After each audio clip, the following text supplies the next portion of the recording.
Once again, my people, you know what it is, the Don Tony Teflon. I'm back at you with another one, and this one is from Season 3 Predictions Theories. We're going to talk about the one, the only, the man himself, Boyd. We're going to talk about what we think is going to happen to him in Season 3. We'll recap a little bit of Season 2 to set everything up of what's going on for Season 3. What up to everybody who's joining me? We here every week doing this, sometimes twice a week.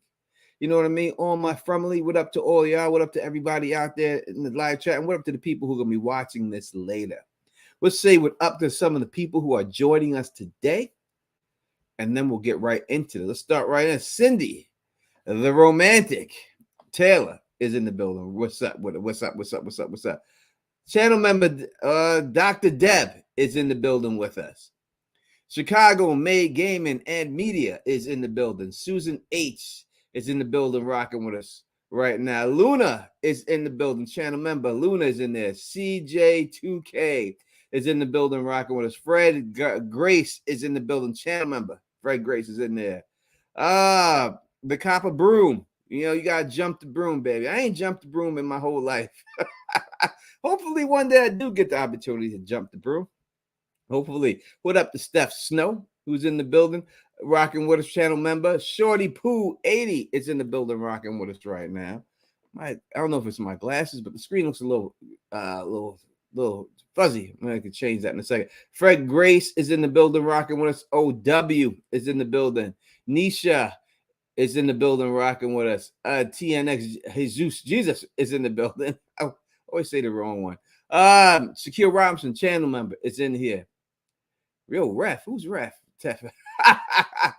Yo, Fernandez T, my brother, is in here rocking with us. Paula Lynn LaFontaine is in the building rocking with us.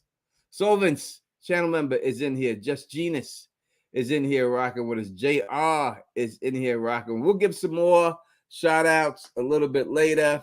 All right, we'll go through everybody and everything else. You know what I mean? I would love to have Phil here, but Phil, again, when Phil is ready to be back, he will be back. That is, maybe if you keep shouting him out, I'm sure he's watching, he'll be able to come back on and everything else like that. So, yeah, it is better now. It was a little fuzzy for a second there. Thank you very much, but it does look a little better now. All right, we're going to talk a little bit about the one, the only Harold. Right now, Harold. Boyd. We're going to talk about Boyd and see what's good with Boyd. And what up to everybody who is on the platform known as X. Do you call it X? You call it Twitter? I don't know. The platform known as X watching us. We usually have a bunch of people that watch us from there. What up to everybody else right there? People want to give a shout out to this Colony House resident. Listen, Paul Lynn Fontaine, like I said it many a times, I would live in the town because I can't have that many people around my shit. I'm not a communal guy like that. Like, you ain't taking my underwear and rocking them. Like, I ain't about that life. You know what I mean? That's not for the Don Tony Teflon. My boxer briefs only have one set of balls on them. And that's the Don's. That's the way it goes. So I can't be sharing like that. But I hang out up that motherfucker. I hang out up there. There goes the man himself, the myth, the legend, the one, the only, my friend, Phil the Issues guy. And I don't say that. He's more than a friend to me. He's like my brother. Not like my brother. He is my brother. The brother I chose. And that's who it is. He's up in the building. I told you this. Give him a shout out, man. He come on here anytime he wants. So again, I'll explain to y'all how this YouTube thing works, especially on these streaming platforms when I do it. I have a stream platform. There are 3 people who can come on my show at any time because it's their show too. That is LMR, Bridge 4, and Phil. I don't have to send them a link. I don't have to do anything. They can just pop on anytime on any show. They can do that. That's what it is. So if Phil is up to coming on here and talking a little bit about from, we'd love to have him, of course. We want him in there and everything. Paula says, I love it in Colony House. We are the fun ones, the cool kids. Yes, I'll hang out in Colony House. I'll hang out there. You know what I mean? I'll hang out there anytime, but I can't live there. No, I can't live there. I can't be living with them. You know what I mean? Nah, they be grabbing your stuff up too much and everything. What up to Black Butterfly in the building rocking with us? All right, ads are we got a bunch of people in here. Let's get this thing set it off. You know how we do. Let's go.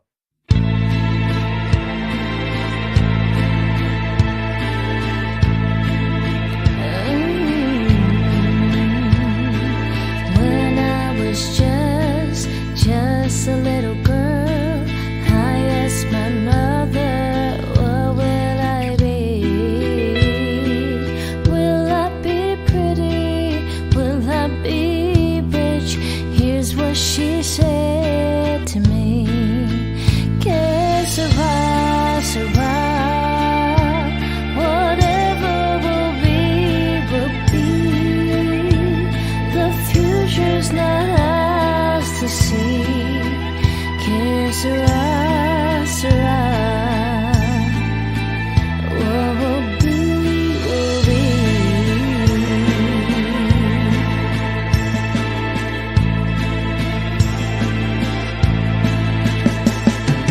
Now I have children of my own. They ask their mother, what will I be? Will I be pretty? Will I be rich? I tell them tenderly. Que sera, sera. Whatever will be, will be. The future's not ours to see. Que sera, sera. What will be, will be. Que sera, sera.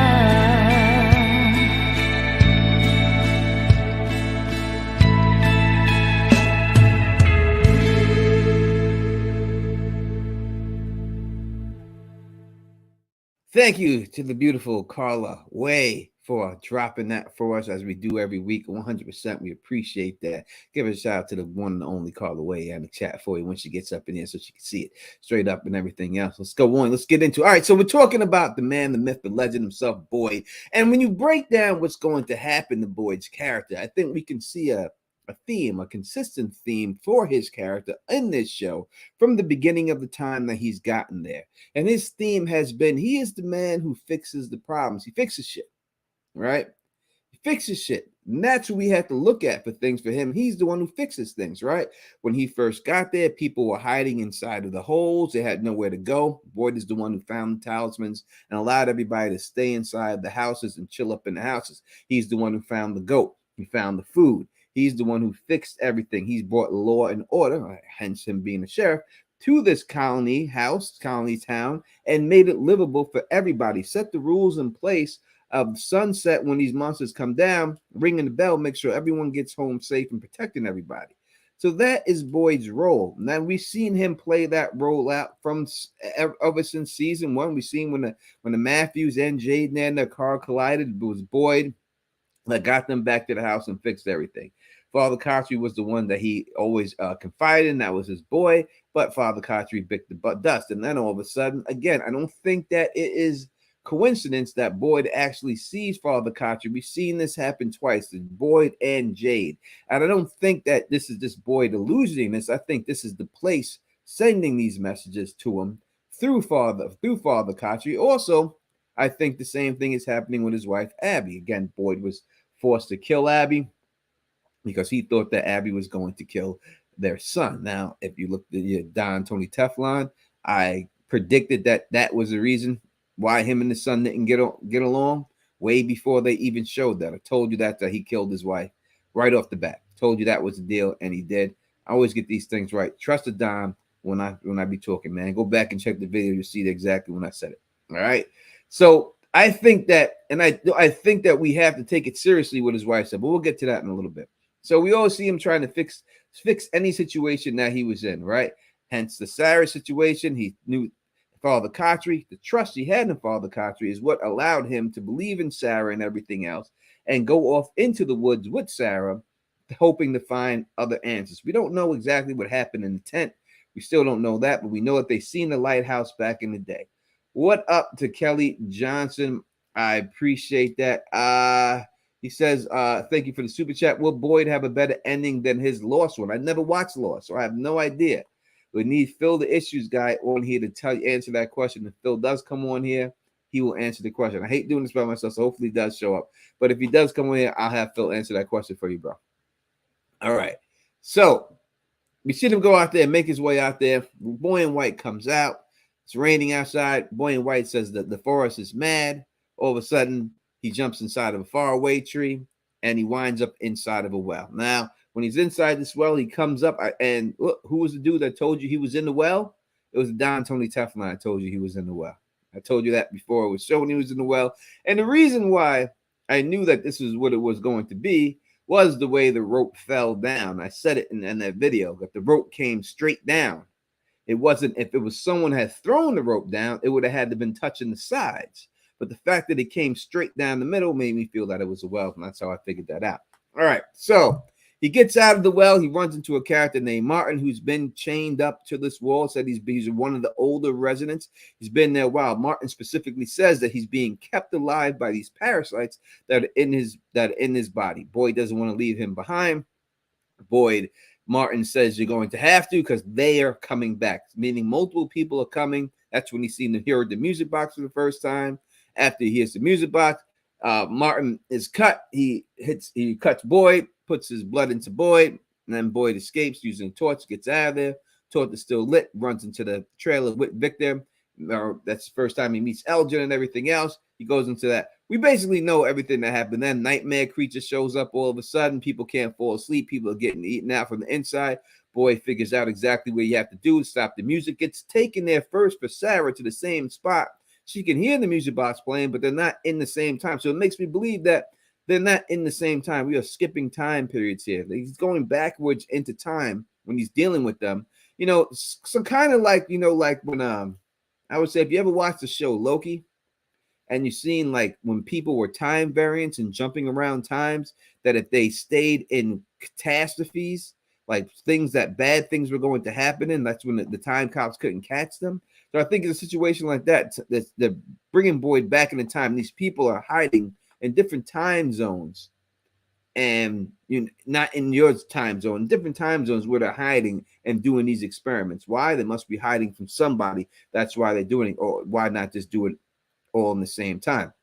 But in the end, when he gets back there, figures out how to get there, he lights the torch, he goes back inside there. Oh, but first, we must say that crazy dude whose girlfriend got ripped up from the inside, he comes out, he shoots Boyd, injures Boyd. Got to deal with that shot. He did get caught in the shoulder. They got to deal with that right off the bat, all right? He gets shot in the shoulder, goes back in there, smashes the music box, sees the three people in there that are in a catatonic state until they start screaming in there, sees them chained up to the wall, releases them by breaking the music box. That releases their from that spot that they were in, their soul, right? Because now we see there was two versions of them, right? One of their bodies were in there, right, chained to the wall, while their other physical form was in the right time. How is that possible? What was it that was chained to the wall there? Was it their soul? Was it them at a different time that was affecting that time? How did they get to that point? We got to figure that out. We'll talk about that in a little bit. It's not a flesh wound. I mean, he's holding it, that wound. He's holding it. It's messing with him. Even at the end, after all that happens, and he comes out, and the dog is waiting there for him. He follows the dog. You can still see him holding that arm that he got shot at, right? So I think it's, even if you want to say it's a flesh wound, I don't think it's is it life-threatening? Anything is. When you get shot, you could bleed out. It can get infected. Serious ramifications can come to it. So that's basically the recap that we got for what's going on with Boyd. And again, we know that the show always picks up exactly right where we left off. So we expect the show to pick up right when it left off, right where it picks up and stuff, right from Boyd following the dog, these dogs and everything else. So that is what it is. That's where we're going to pick up everything and all that stuff. Lauren, we've talked about that in the other episode. We came up with that whole theory and figured out exactly what's going to happen. Some of this stuff is going to overlap without a shadow of a doubt because it's the same characters going to be involved with other people. But let's get into it.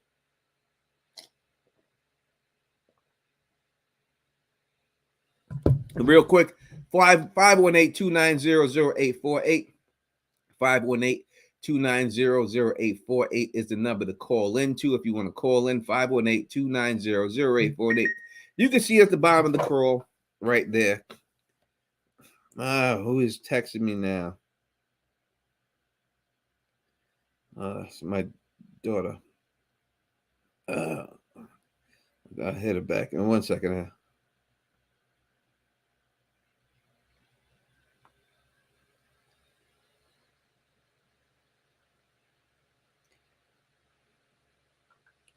All right. So let's get right into it. So we think that I think it obviously it comes down to exactly.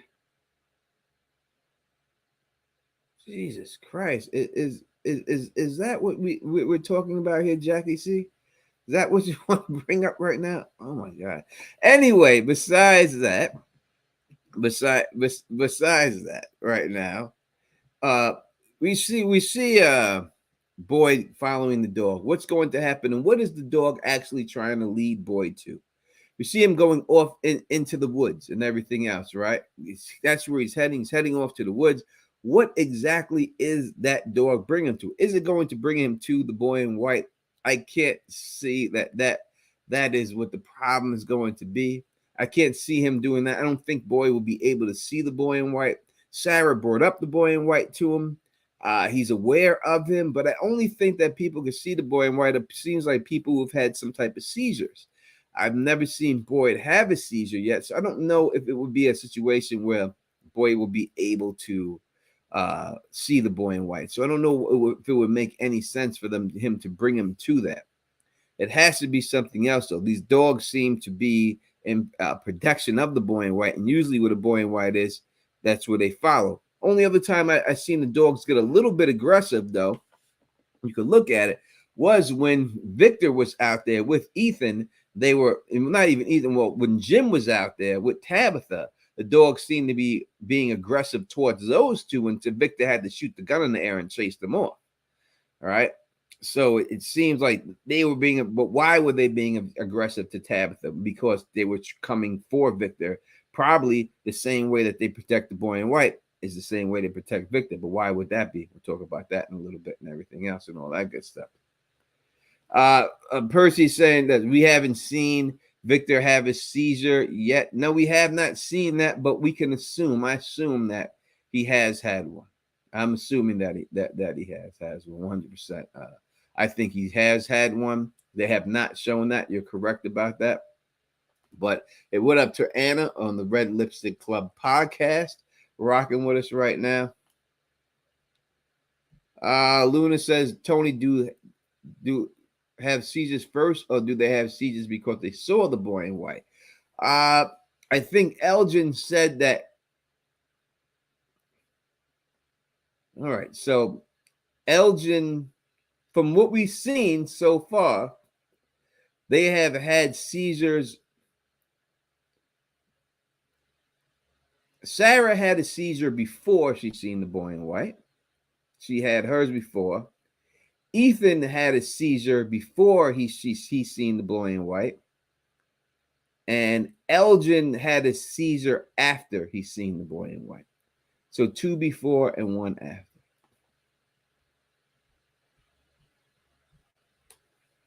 All right, the 2 before and 1 after. And Elgin also seen the boy in white when he was on the bus, when he had a dream. That's what he said. Again, we're dealing with nightmares, right? But the boy in white came across in Elgin's dream, singing that song. I don't know how that's enough to make a grown man throw up. Seeing a little kid in the white outfit singing a song make you throw up. But Elgin was always about, I have to get out of here. We shouldn't be here and everything else. Again, so it's hard for me to say exactly what this dog is going to lead Boyd to. It's hard for me to predict what is going to, but I know in the end, he's going to have to make his way back to town because he's going to have to get treated for this gunshot wound, right? He's going to have to tell them exactly that he killed this guy. This guy tried to kill him, and he killed this guy. He's got to say that. So back into town we go. And when we're back in the town dealing with Boyd and he's getting treatment with this, number one thing is, did Randall, Mary Ellen is her name, or what is her name? Mary Ellen, whatever her name is, the girl who smokes crack or does drugs, that one, Marielle and Julie, Did they see Boyd while he was inside there rescuing them? I don't know if they did because their eyes are a little glazed over, but he's seen them in the room. So I think that Boyd's going to have to go to Jim and he's going to have to talk to them and ask them.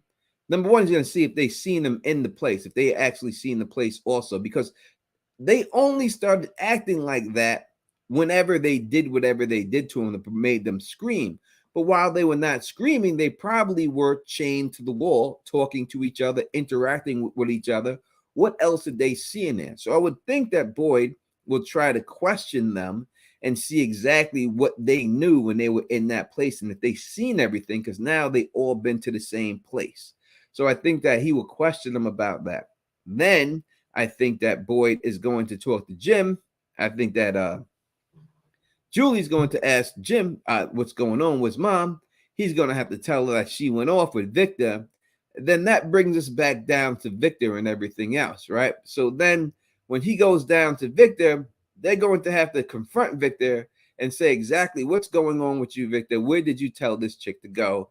And I think Victor has no choice. He can't just do the run and hide shit or get emotional shit. He's going to have to come clean, and he's going to have to say that he took him to the bottle tree. And if he says he took him to the bottle tree and Boyd is there, Boyd is going to have to say, you better take me to this bottle tree with Jim. They'll probably all go there together to the bottle tree. And then now Boyd is one who already believes in the faraway tree method because he's done it.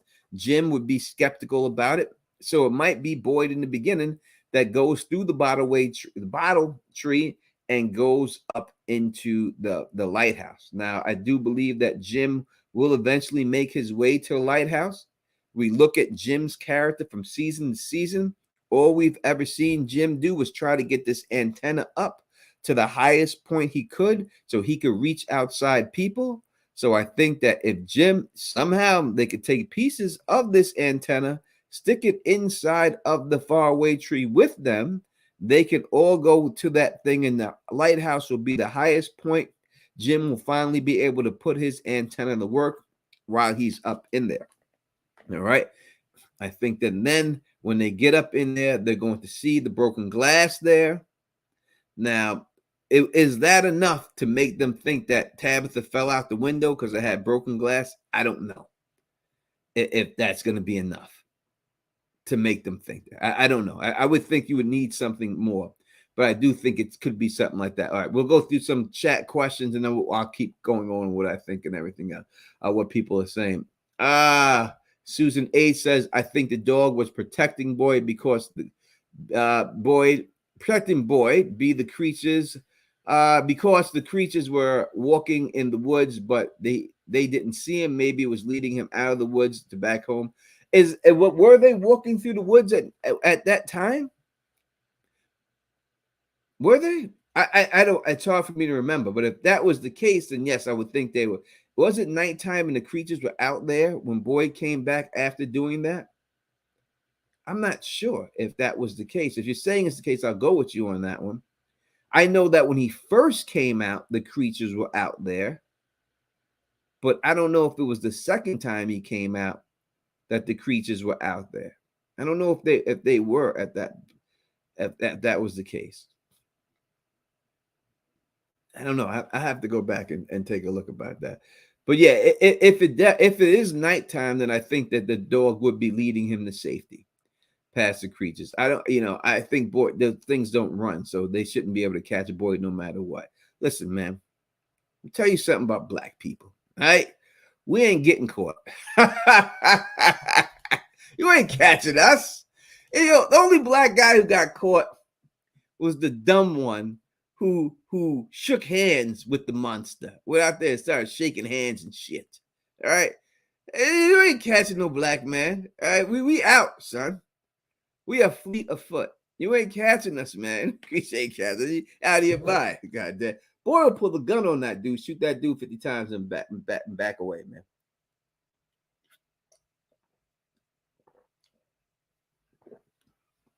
Not the way it goes. You're catching us, man. We have the door. We have to do on that one, man. There ain't no way dudes running after us, man. We don't be running and trip and fall. That don't happen to us. We out. That ain't the way it going down. You know, but did you see Elgin almost bust his ass? I don't remember. Did he almost bust his ass leaving the truck? Was KP going to bed already? Damn, so we just started and you going to bed? God damn it, bro. What's good with you? What's good with you? But yeah, Elgin was the one skilling that wheel, though. You know what I mean? I gotta go take a look. If he did, bro, I'm gonna ask him. So what you saying? You leaving? Oh, good. Oh, good night. You see, you're saying good night, y'all.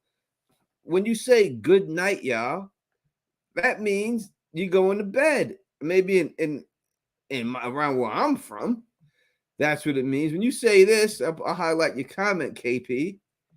When you put that up there, good night, y'all. People think you going to bed. That means you going to bed. You're saying good night. Well, man, I was saying hi. All right, you know, it could just be a language barrier. Different areas of the world, baby. Different areas of the world. Tony said you caught us once, slayed us 400 years. You ain't catch us get that. You ain't catch us. We run it. We run it, bro. We run it. We know how to run. That's just what it is, man. Oh, all right. So Quine's clarifying in Trinidad, good night is how they say, how are you doing? And answer the phone in the afternoon. All right. You see, we don't know all that. KP got to let us know what's going on in Trinidad. That's how you answer the phone. You say good night to people. All right. It's all good. It's all good. All right. Brandon says the dogs are like harbingers to power-ups. Every time Boyd ventures out and hears the dogs, he discovers something, the talisman, location, etc. Exactly. You were correct on that. You know what I mean? So I think, again, they may be bringing, what could they be bringing him to help the whole place like that? What's the next power up that they could bring him to? Something that, what is it going to be? A super talisman that makes him so you can't come into people's dreams? I mean, what could it be? It's got to be something. I mean, I know they're bringing them to something, but it's just too, there's no clue that I have that they left me to make me think, oh, they're going to bring him here. You know what I mean? I know they're bringing him to do something or somewhere and everything else, but I don't know where that's going to be.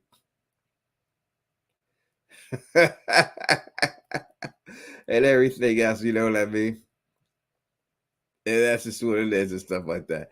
All right, so you know, I don't know. We'll have to see. We'll have to see what's going on there. Again, call in 518-290-0848. Would love to hear from you. Love to hear everything else going on with you and everything else. So, all right. So, Betrayed King says, we're Paula and Reggie bus people. CH people relocated post-massacre, or townies who lived in the shared space in town and absorbed the vacant Myra. So it means you have to explain that. Probably better call me up and tell me that. Let's answer this call. Call from JT from NYC. To accept, press 1. To send a voicemail, press 2. That does not sound like KP. What's going on? Hey, how's it going? I'm good. Who is this? JT. Oh, JP. I thought you said KP. I'm like, I ain't no KP, man. No, yeah, JT. All right, brother. What's going on? I'm thinking that this show is more and more like Total Recall or Severance, where this is like a altered reality that they're in, and like. All right, so Severance. He woke up. All right, so real quick. So Severance is the same reality. They're just making you not remember what happens when you're in work and then when you're in your outside work. So that's like that's the different than alternate reality. Yeah, I'm saying like the opposite of Severance, where their bodies are the same, it would be their body, like they're and from, it would be like the consciousness are different. Okay. All right. So like a Total Recall where they go into a medical facility and they sign up for a program, and it's the From program, and they end up in the land.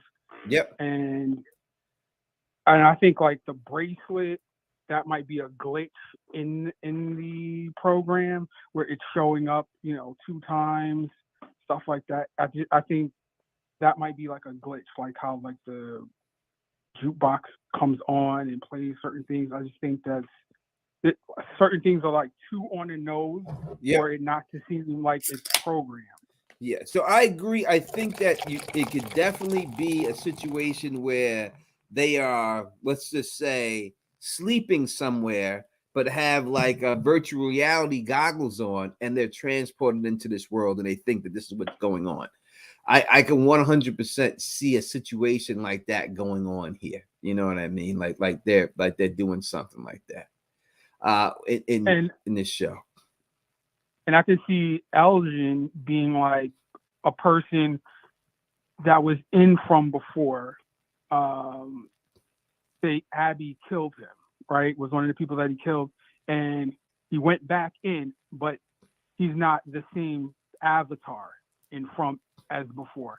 That's why he's having like the flashbacks and the memories, because he's played in that world before, but just as a different character. All right. I don't know if that is what's Elgin's part, but yeah, I can definitely see them being avatars, them having avatars of each of them. It's the only problem is that, and I agree with part of this, that it seems like this is what it is, all right? Because when Tabitha again was thrown out of the window, the boy in white said, "This is the only way," and then he pushed her out the window. And usually, when you're dreaming, and you push someone out of a window and they fall, the only way to get them to wake up is before they hit the ground, right?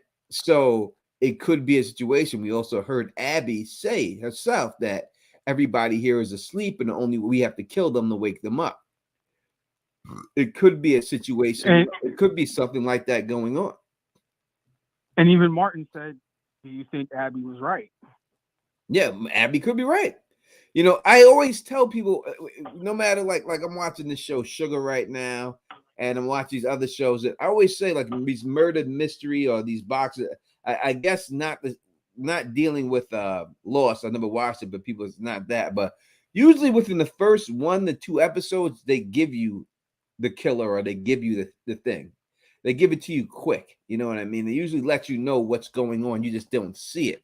Abby's episode was a little bit later in the season, but it might be what it was. You know what I mean? It might be like she was on to something here. Like she like and Boyd, look, it made it look like she was going crazy. Again, we seen that guy who was seeing the same symbols as Jade. Everyone said he was crazy, but what if he realized that this is what you had to do was kill everyone to wake them up? And that's why he went, and everyone thought he was crazy, but he was really just trying to wake them up. And that explains why everybody, comes in at the same exact point, same way you would start a game. This is how it starts every time, and it's just uniform that way. Yeah, I think that now with the dealing with the music and all that, I don't think that's a glitch. I think that is purposely done. I think they're holding aliens captive. It's the ones that are talking to I can't think of her name and stuff like that. Talking to the one chick, they're all skinny. I'm gonna say the skinny girl, but they're all skinny. Sarah. Sarah.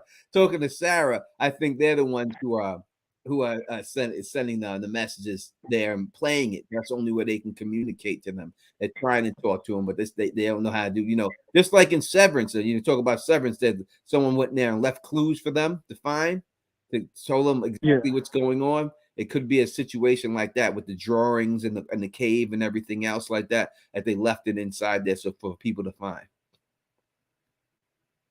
I think the nightmare creatures, as they call them. Yes, those might just be like NPC type of characters. They might, yeah, exactly. Nobody. Exactly. I played a little clip before of what Julie said about them, about these creatures. I don't know. Sorry about that. I don't know. Yeah, I think I believe that because like they're emulating things about stuff in their life. So like if you've seen Total Recall, like they make this dreamscape around you, around you as a person, so that you think that it's real once you're in it. Mm-hmm. So like I think maybe the mother, she maybe went there and wanted to see what things would be like if they didn't get a divorce and they ended up staying together. Yeah, And that might just be her alter reality, and um, that's why she keeps finding different things like the bracelet and stuff like that, and the talking about the other son that they lost. I think that might be, you know, stuff that they put into the alter reality to make her think that it's even more real. so I think they have been kidnapped. Everyone there. I think that's fact. I think the fact that they came out with the promotional photos of them being kidnapped and saying that they're missing means to me they just didn't do that just for promotion for the show. They did that to let you know these people have really been taken away from the world. They're being kidnapped. So I don't think it's a game where you play like, like Arnold Schwarzenegger and Total Recall, played this game and everything else and all that, paid for this. I don't think it's that. I think they have been kidnapped and they're being experimented on against their will. And I think that's what's going on there with that. So I don't think that she said, "Hey, let me sign up for something because I want to see what it was like before we got kidnapped, before if our marriage stayed together." Because she was when they were in the truck to go, she was dead set on getting divorced, straight up. Like this was the last hurrah. This is it. We're gonna go on this vacation, and then we're gonna break the news to the kids, and we're out. And I'm out on you. So the only thing that made them stay together is this situation, is what saved their marriage. This where they have to depend on each other. Yeah, I think that's why I said that. I think that, her going into it, that's why I think it would go towards something where she can have this controlled environment and see what it would be like if they were forced to stay together.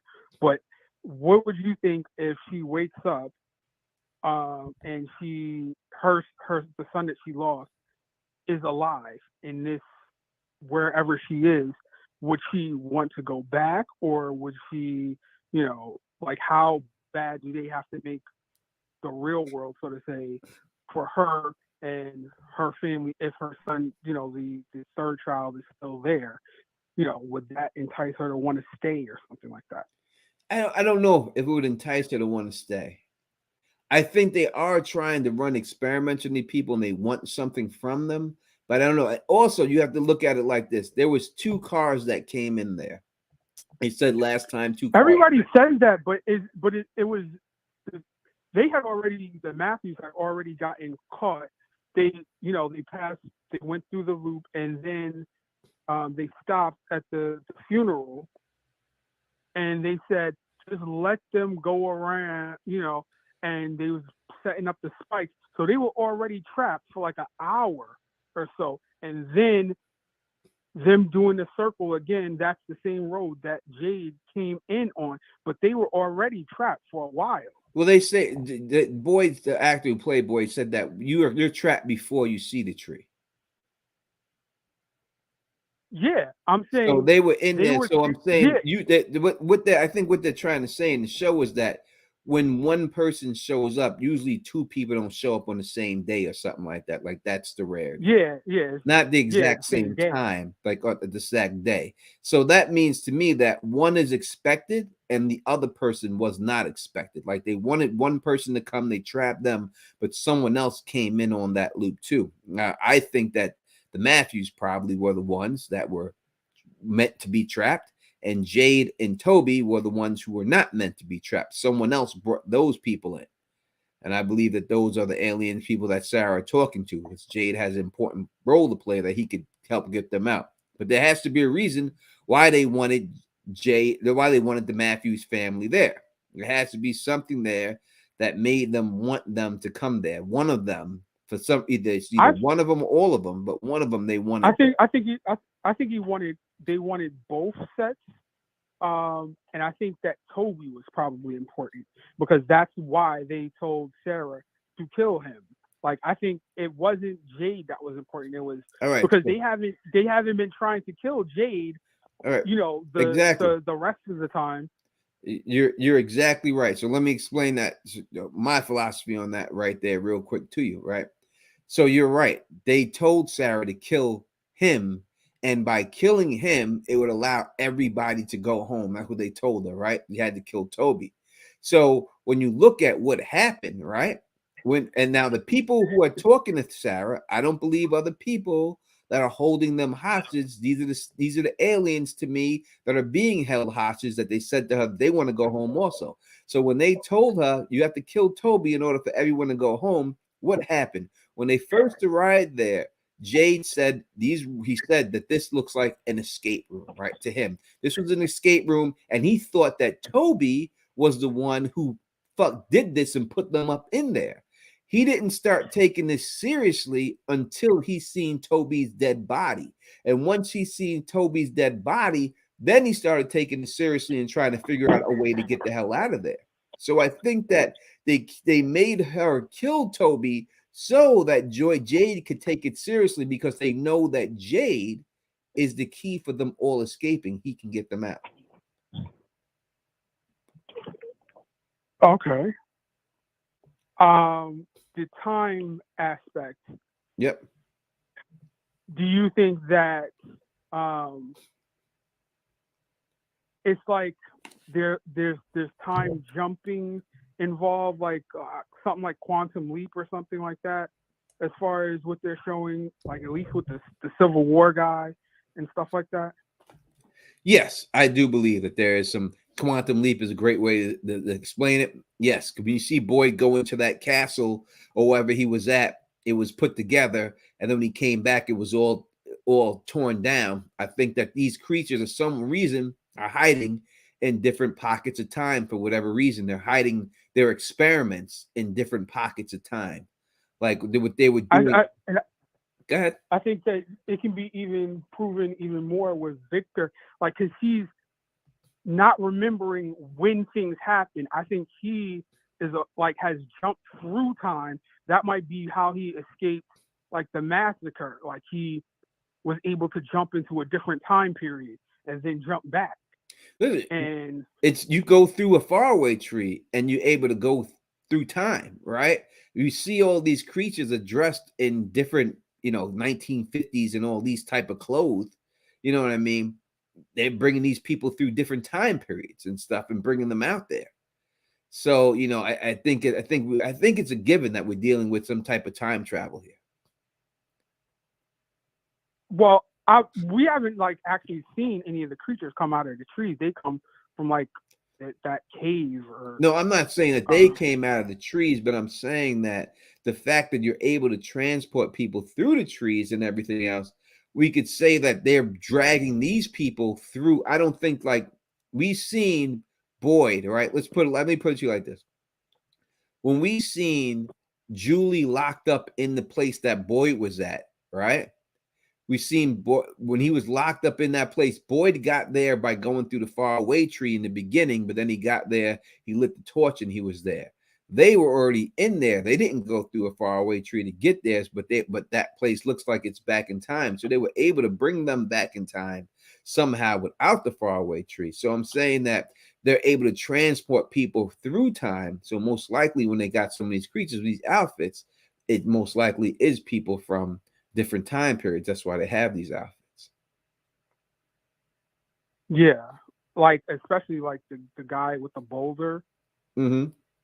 That was trapped in the boulder.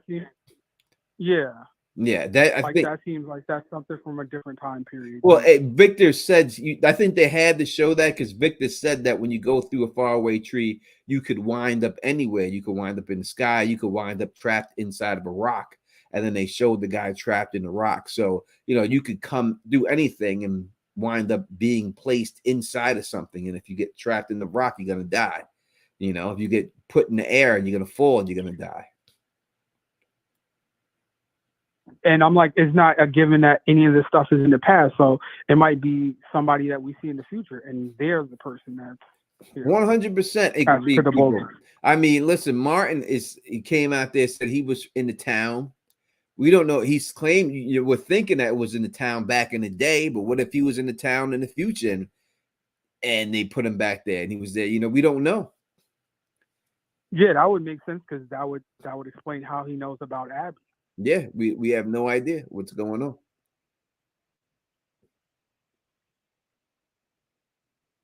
And that's what it is. I think. All right, that.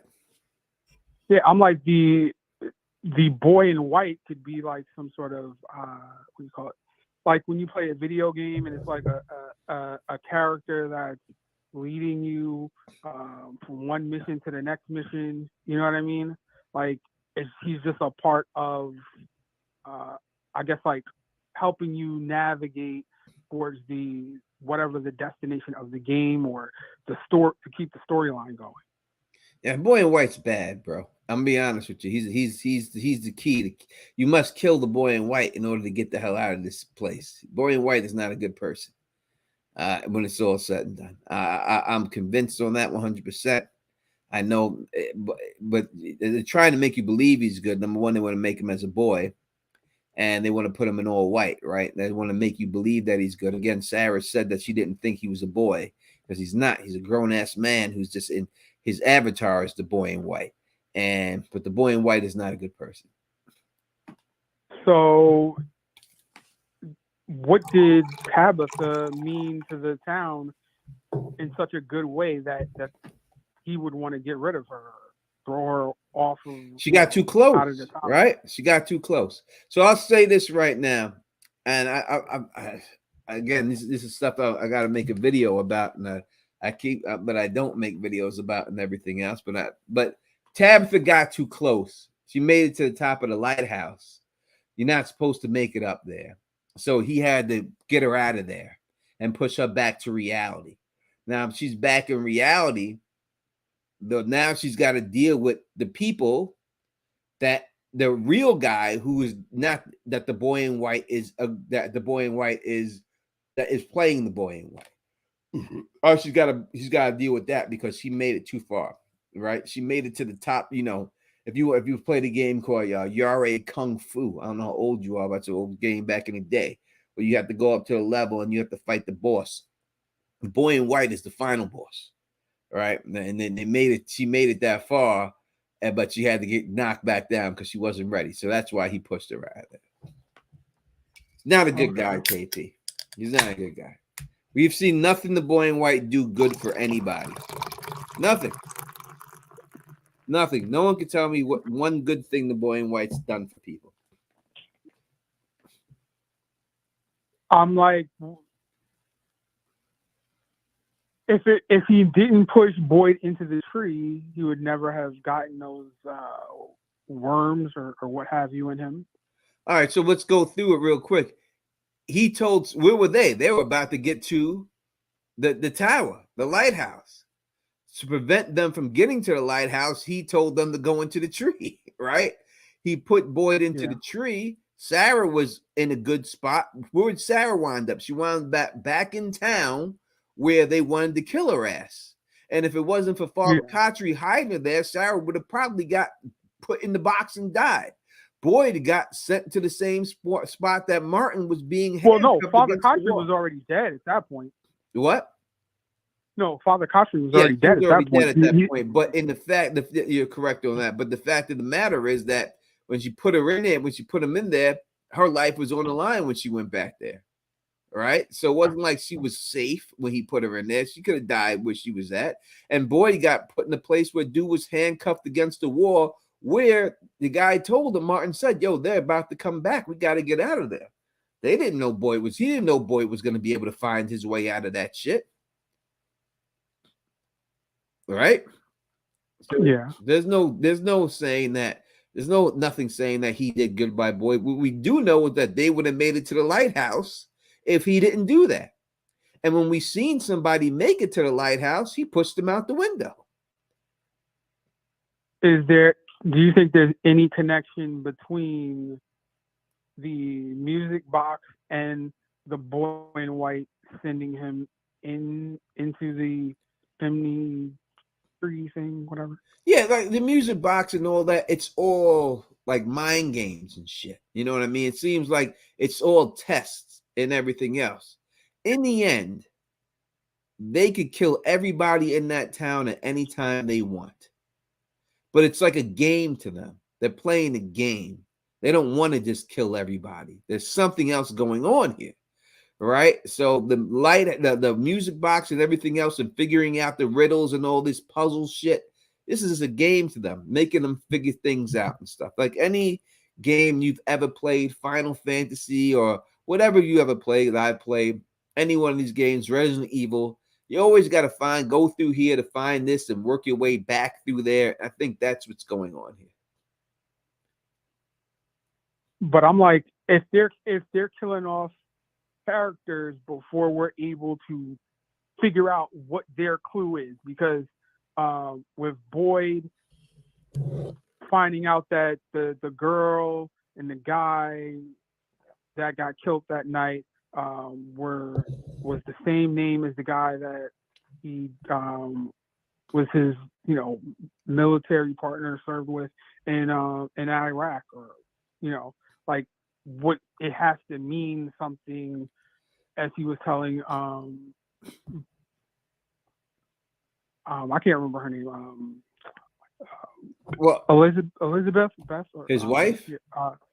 No, the one who runs Colony House. Donna? Yeah, Donna. Her real name is Elizabeth. But Donna. The actress's name is Elizabeth. She likes to go by Liz. But yes, Donna. Yeah, so I'm like, if everybody gets together and talks, which they tend not to do on this show because it took like half the season for Tabitha to even tell anybody about the tunnels.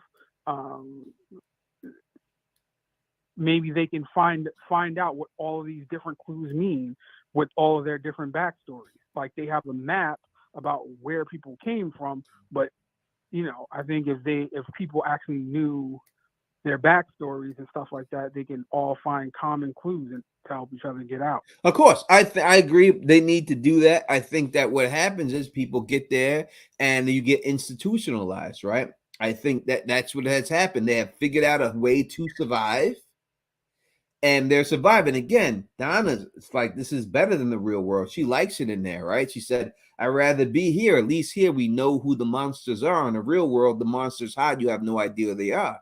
Right. And she said, you may think that Colony House is all about fucking and doing drugs, but in the end, it's a peaceful community where color, race, nothing matters. Everyone's cool. So I think there's a lot of people like that. Listen, there's people out there who in Colony House that probably were getting no ass in their whole fucking life. Came here all of a sudden, you ain't got as much to choose from. Now somebody is over here picking your ass to fuck you, right? So I think it could work out for certain people in certain places. I mean, even when if you ever watched to me, the greatest movie ever made, Shawshank Redemption, when they let dude out, when he goes out into the regular world, he's been locked up so long that he can't keep up with the regular world. So he winds up killing himself because he wishes he wants to kill somebody so he can go back to jail, because that's the life he knows. So I think that some people who are there are happy with that life. And Boyd even was content with the life.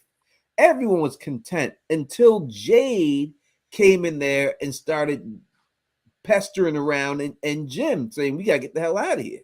Poor Brooks. That's right. Yeah. You're right, Phil. You know what I'm saying? And I'm like, as far as what does it mean if there's an actual child now, like with Boyd's son and and Fatima? Well, like, if they go on. Yeah, I'm like, is this going to, obviously that can't be an avatar of somebody else if it's a baby. Like what does that, is this something that she concocted as a part of her backstory, as a part of her dream, being to the fact she couldn't have kids in real life? Like, they could have brought her in there for that reason. They could be running experiments on her, and the experiment on her was try to get a woman that was in her condition pregnant. And it finally took hold this one time.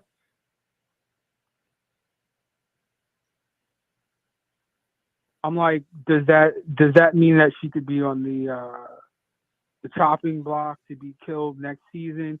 Because what would it mean for a baby to be Well, born I in think France? that So they might. number one, I think the baby will be born in one season. I don't think it's going to take 9 months. I think the baby she's going to be one episode. This next episode she'll have a bump. Next episode, 2 weeks later, she's going to be like 5 months, and next episode she's going to give birth.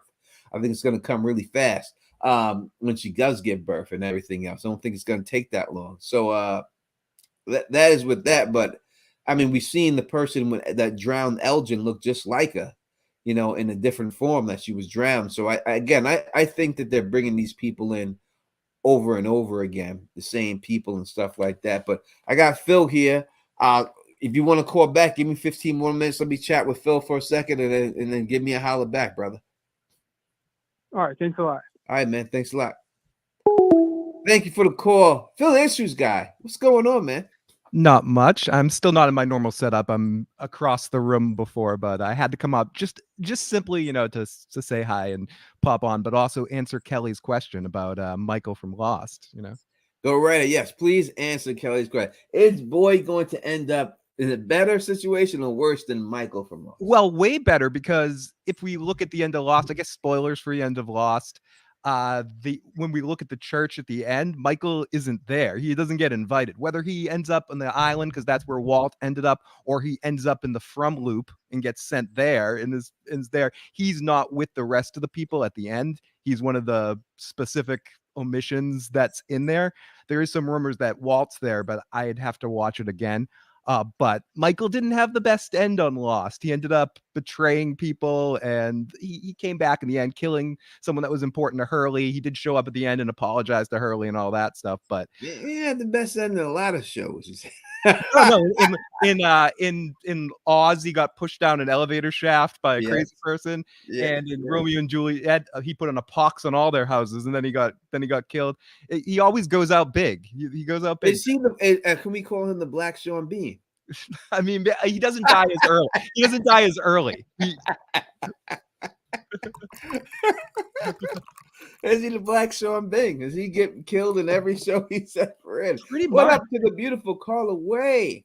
Oh, he gets killed in Sons of Anarchy in a really embarrassing way, and they get the better of him, and then the other guy, August, ends up being the big bad, even though he gets a lot of.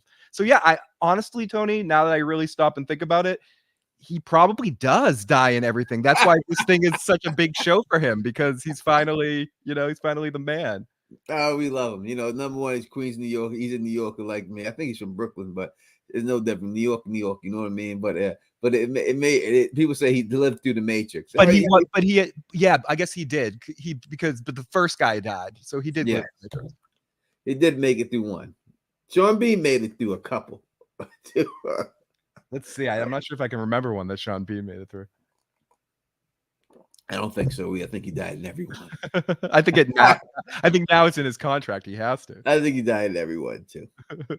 That's a lot of people say, "What up to you, Phil?" in the chat. I don't know if you can see the chat. I can see. I got you on the TV on delay. So that's what it is. That's what it is. Everyone's saying what up and all this and everything else and all that. And so we're talking a little bit about Boyd, Phil.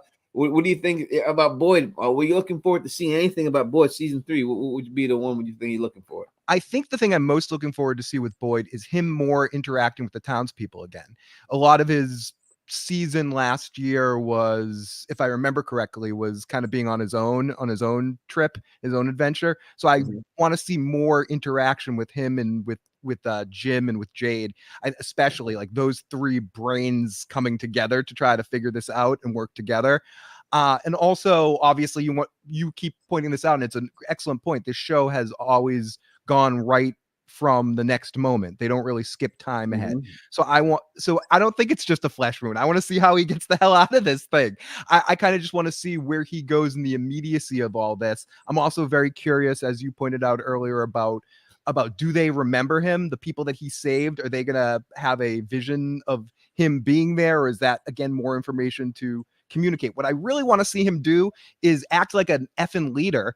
I don't know why I can't say fuck. Act like a fucking leader and bring everyone together, almost have like a Star Trek meeting where you have all the minds coming together and sharing notes and going through. I know we're not talking about Donna, but I do want to bring up something that you said a few seconds ago about that, because I know you're on the Donna Mole Patrol, and I'm not far behind you, but I keep looking for evidence. And her saying that she likes this place better than the real world. I know we're on Boyd. I don't want to go too far in Donna. I know it's probably a different show, but it's just, that's a big warning sign of why she might want to just, even if she's not quite a mole yet, why she might stop anything from getting out of this place, because she makes a lot more sense there. It is the Brooks thing with her, with a lot of other people as well. And listen, they tried to keep that dead body. You think they were trying to keep it from her, or they just trying to keep it from anyone? They would have told her eventually. I think they probably would have. I think everyone in there implicitly trusts her and also trusts her to be sort of the emergency situation person. So I think they just were trying to hide from like mass commotion kind of situation. I would think most people in that town trust Donna. Which again will make the betrayal, if it happens, all the more monumental. It will affect us the most if she ends up actually being. But she's the one who said burn the body too. Like, just get rid of it. You Just know what I mean? Get rid of Like, the evidence. now, number one, it's sensible. That's probably what I would want to do, is burn it. So it makes sense. But it does seem like you trying to get rid of this really fast. Yeah. You know what I mean? Like, I 100% understand. Like, listen, I burn it too, but the fact that she came sneaking around, she just happened to pop up then, and then all of a sudden she's like, just get rid of it, burn it, just burn it, you know. She goes full Targaryen and burn them all. Yeah, burn. It seems a little bit crazy to me that, you know, it seems a little suspect, D. Yep. It seems a little suspect, Donna. You know, I gotta agree with that one. This is a little suspect. She just, I don't know, in the way she wants to keep things separate from Boyd. Once Boyd got there, setting up all these boundaries between the two houses so he can't really keep an eye on what she's doing. And I guess my last point, because I see a lot of people asking this at the beginning of the show, where would you live? And I know you said you live in the town because you wouldn't want to be on top of people like that. I think I kind of feel the same way. I'd be living in your garage or something because I couldn't afford my own place. I feel like I'm living in Tony's garage. But I would try to figure out. I'd have to like hike up to Colony House for weed and parties. You know, like is that? Can I do that? Is that in the rule book? Can I hang up? Can I go up and hang out there? Yeah, I think we could do that. Betrayed King says Phil are Reggie and Paula bus people. Reggie and Paula. Remind me who Reggie and Paula are again. I have no idea. I thought maybe it was something you would. I'm trying to think. Reggie and Paula from Lost. Yes, I do think essentially they're people, right? They could be the bussy people or from the back of the plane people. But what's interesting about the whole Lost thing is something that you were talking about in the last show, and I really wanted to jump in, but I couldn't figure it out. But something about someone was bringing up the fact, do we really know that Tabitha is in the real world, or is Tabitha in another level, like another where she got the illusion of escaping? I don't think she got the illusion, but I think that's a very interesting theory. I more think what you were talking about earlier with the boy in the white is the end villain, and she sort of caught up with him in a weird way. I think the boy in white is simultaneously, for Lost people, Jacob and the man in black. I think he's the key. I agree. He's the white rabbit, Tony. You catch that little bastard, you get the F out of that place. That's what it's got to be, and I think that's why they're all after him and everything else. We got one gifted membership from Larissa _BM. Thank you so much. Who was the person who was lucky enough to get that gift? Can you? I can't see it. Let me see if I can see it in my phone.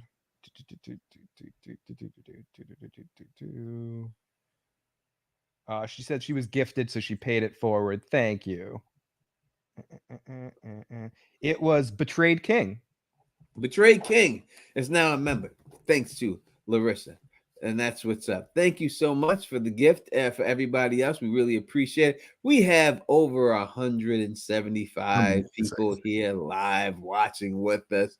Hit that thumbs up for your boys up in here, rocking. We bring the from stuff for you every week. We keep you going through the long night until the show starts. got to start kind of contact some of these actors and see if we can get them on in the pre-game and stuff like This that. is a tough time for them, as I think they're all. You were talking a little bit about this on the last stream, Yeah, they're which working right now. led into the Boyd thing, where Harold put out that Instagram post about they're under a lot of fire this season, and Uh-huh. I want to jump on that because that has a lot to do with Boyd this season. That makes me think that maybe I'm not going to say listen to some of the criticism, because I didn't generally enjoy season 2. I just didn't think it had the same fear and pressure on these people, even though the nightmare stuff was cool and done well. Nightmare on Elm Street-ish kind of stuff as well. I thought that was done in a cool way, but feeling like they were being stalked, and I think the what are the Smiley and the bunch, they were just a better foe for everybody, and I thought created a little bit more menace. And I have a feeling this season they're going back to the horror. That's the They vibe. have to, right? Yeah, that's the vibe. Is that the vibe you got from him too? Like when he's like, "Oh, we're up again." I just got a vibe like the horror. Do you think this year is the? I know you think a flood is coming. Do you think Yeah. this season's the flood or ends with the flood? I don't know if we can end with the flood. I just think we're going to do the snow. You'll do the flood next season. You know, I don't think they're going to do the snow and the flood at the same exact time. Yeah, true. That's a good point. You know, I don't think they'll go with both of them and stuff. But what would that mean? What's the level up? If they level up, talismans don't work anymore. You have to have a certain talisman. I mean, what do they do? I think, you know, obviously it's going to be a food shortage. We could see that coming a mile away. The food shortage, and people are going to start going crazy for rationing food. But under a lot of fire means that it's something else beyond that. There's something going on here with them. So how could these creatures become even more deadly? Infecting people, making people you trust. I guess that happened last season with the nightmare stuff. Like people became killing themselves and stuff. So they became creatures, like say they were undercover, right, living amongst them somehow, and they were able to turn or so, like, you know, like the Thing. Like that was the whole thing with the movie The Thing, right? You didn't know who was the Thing, right? You couldn't tell. I think you might be onto something with maybe they might cut the rations, all these amazing food that they've talked about, or the chickens that just show up, or the electricity that cuts out. All that could stop, and a lot of the level of protection could. The snow, as you were saying a few seconds ago too, the weather could become much more of a factor, and all of that as well. I think it's just going to be a lot more pressure on these people from a day-to-day basis. You can even see it in some of the images you've seen of Jade leading into the season, and Harold, as someone pointed out in the last stream, that gray beard is expanding. It's and that's a makeup choice. No doubt about it. Anna, thank you for the super chat, $5. I think the town people is going to burn the caves, which will bring in the flood. I think that they should do something with the caves. I think that the flood will come from the caves. That's how the water will get there. It's coming out of the caves. But I don't know if they kill all of them, then that's what brings in the flood. Maybe they block the caves off with something. You know, I seen I remember they did that. There's a movie called Dragon Slayer. People ever seen that movie? Go watch that movie. Came out in the 80s. In fact, that movie, I think was the biggest budget movie Disney did at the time when they did that movie, Dragon Slayer. I loved that movie when I was a child. And when they first strike the dragon, they do a landslide over the hole. And then they praised the wizard for saying that he was able to stop the dragon, but it just made the dragon more mad. And then the dragon went berserk after that shit. Instead of it's just taking them all out and stuff and everything else, you know. So they may do some type of landslide here, something to block the hole of the cave. In the end, I think that from what we've seen, it wouldn't matter because we've seen them take a house and shove it down to block a hole. If they block that hole, they could easily dig another hole for these creatures to come out, or have these creatures we've seen in the picture that they're directly under the houses, allow them to break through the floors on the ground, just come up through the house's floors. You know, they may do that this year. That would be a lot of fire. If they were Now you block that hole, you think you're safe, and now when you're sleeping, they come directly from the floor climbing up. No, that would be scary as hell. Tony, I don't mean to keep going to other shows that I was listening to when I wasn't here, but I also want to say what I do hope we see this season from Boyd is him leading the way to do some Kevin McAllister Home Alone shit. Why aren't they digging some holes, putting some micro machines in the doors, knowing where these creatures come in from the woods and setting up little traps in different things, like that kind of stuff, with the brain power that you have with Boyd, Jade, and idiot there. No, I'm not an idiot. What's his name? Roller coaster builder. I'm blanking on his name right now. Oh, Jimbo. Yeah. When you have like those three guys that all can sort of come up with some plans, you can get some serious Kevin McAllister bullshit going on, and try to fight back to a certain extent too. And I know they've hinted at that a little bit, but it seems like at this point, they're just struggling to survive. Tony, listen, you need Porn Stash. Yep. You need guys like Porn Stash. I'm saying you need him. A guy who is willing to literally fuck one of those monsters up the butt. Yep. That's what you want. That's the guy I want on my side. Like a Porn Stash guy who's willing to pull his dick out and do the job to one of these monsters. A guy like that really helps make things happen. As long as you can get in his ear and have him not actually pull out his dick. I want a guy that wants to pull out his dick. But a guy who's willing to do it. Exactly. Like who wants to tie one of these monsters up and go to town. 100%. So you need someone who's willing to do something like that. Your Porn Stash is that guy. And who's left there that would whip his dick out at a monster? Who else is willing to do that? Jade? Will Jade do that? Balls to do that? You think Jade? You gotta have some balls if you're willing to have sex with literally right? have to have some balls to do that. Exactly. He was about that life. You need more guys like that. Yeah. Who's really to get inside, who really want to get in with these monsters. Will Boyd or Jade go that far? I don't know. Yeah, I don't know. Can he? I don't know. I have seen Oz, so I mean, if Harold's done Oz, he can do anything,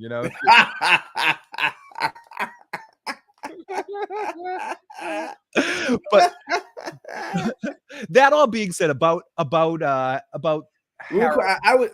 people know I am good friends, not good friends, but I am friends with Chuck Zito. I know him. I've met him many a times, and we hung out. He told me that he had it in his contract that he could not be raped in Oz. Like he said in his contract, that wasn't happening to him. I would probably have that in my contract on Oz. As he told me, he said, "Yeah, that wasn't gonna happen." Chucky Pancamo.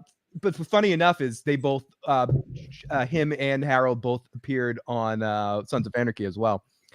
He had like a case to get Sons of Anarchy for a while because he's the nicest dude. He seems like he's probably cool. I think he is the nicest cat you could ever meet, bro. He is mad cool. I remember hanging out with him in Atlantic City. It had to be like when you go to casinos and places like that, they dark it out so you don't know what time it is and shit. And it had to be like, we were up all night, and it had to be like 4 a.m. and I'm walking through the casino, and here's Chuck with like 3 girls just hanging out there, like wide awake. I'm like staggering around, and Chuck is just hanging out there. Hey, what's up? Yeah, he's just hanging out. I'm like, geez, I gotta get to bed. And Chuck is just like ready to go. Party's just starting, Tony. Yeah, this a nutty situation and everything. Yeah. I think that was the Arturo Gatti fight when Arturo Gatti fought Carlos Boldemir. If you're asking what exact time was that, that is the time. Go ahead. It's just, do you think that Boyd is at all in danger? Or is he making it to the end of this series? Is he, pardon the pun, is he Teflon through this series at this point? He's Teflon. He's Teflon. He's not going to get. He's not dying.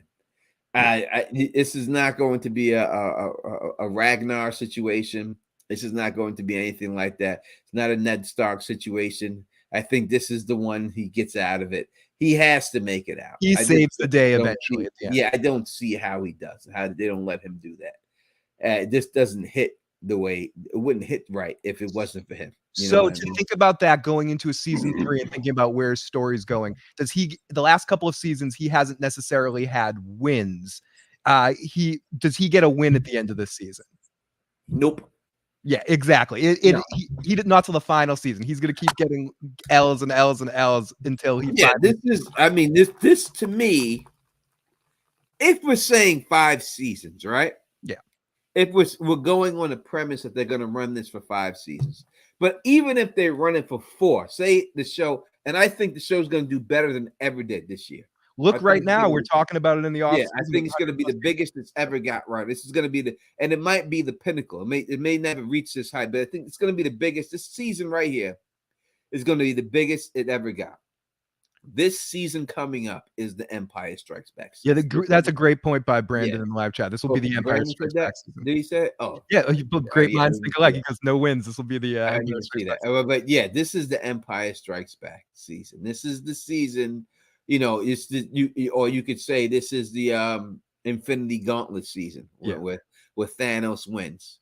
This is the season where they really lose. Should have gone. And it really looks helpless for them. Because that way, if it doesn't do as good as they want, they can wrap it up next season. It's done. If it does, they can extend it and then do it in 5. Right. So it works out the best way for it to do that way. So this has got to be the season where they all get their ass kicked, where they find out, you may find out Donna's the mole or Kenny's mom is the mole, and everything looks helpless at the end of this season. Like last season, it looked helpless, but they had Boyd save the day. I don't think there's no saving the day. I think something devastating is going to happen to these people at the end of the season, and there's no coming back and we're saving the day and this, that. It's not going to be like that. It's going to be something else and everything else. There's also going to be a big, or I said this last season, and I'll say it again until I'm right, and eventually a broken clock's right twice a day. So there's going to be a big death this season. I think, unfortunately, I don't want this character to die, but I think it should be Ellis. I think Boyd should lose everything. I think Ellis should go saving Boyd. He should die. Yeah, I think Ellis should die. Not that I want him to die. But Ellis should go.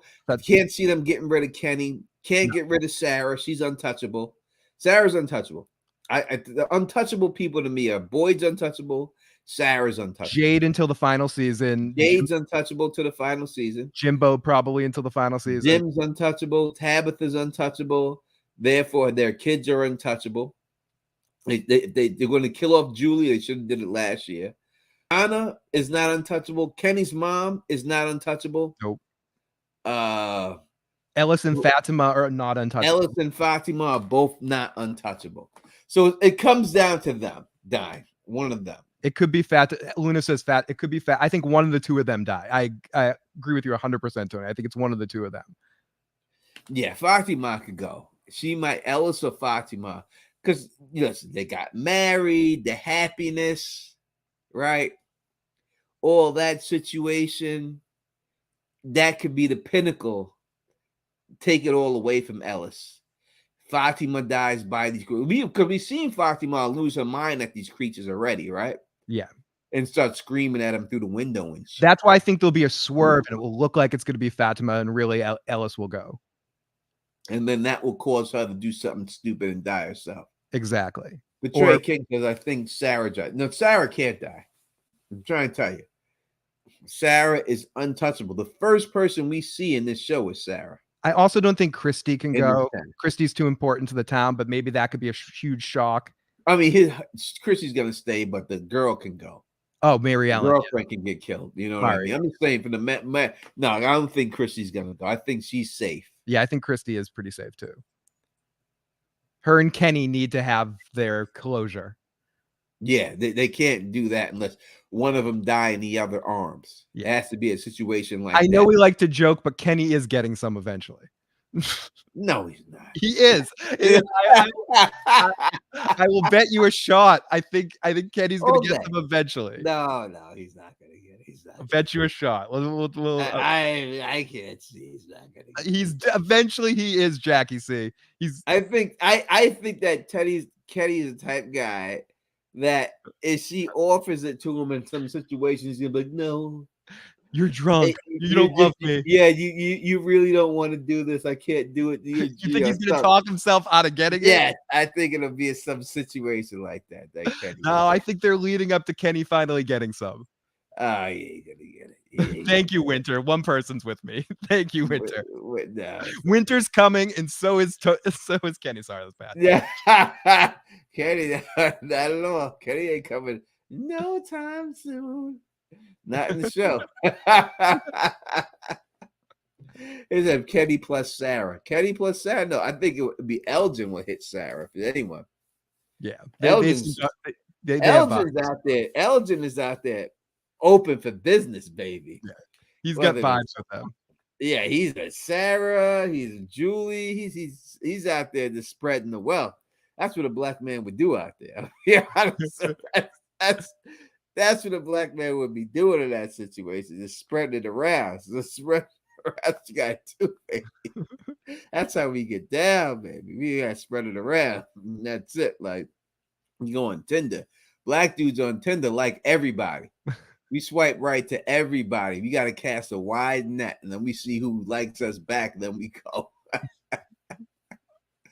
That's how it is. So if you get a swipe right from a black dude on Tinder, he may not like it. He just casting the wide net, just seeing who likes him. Carla Way says, Kenny getting some if any of the riders have ever watched any of these streams. Exactly, Carla. I'm banking on that.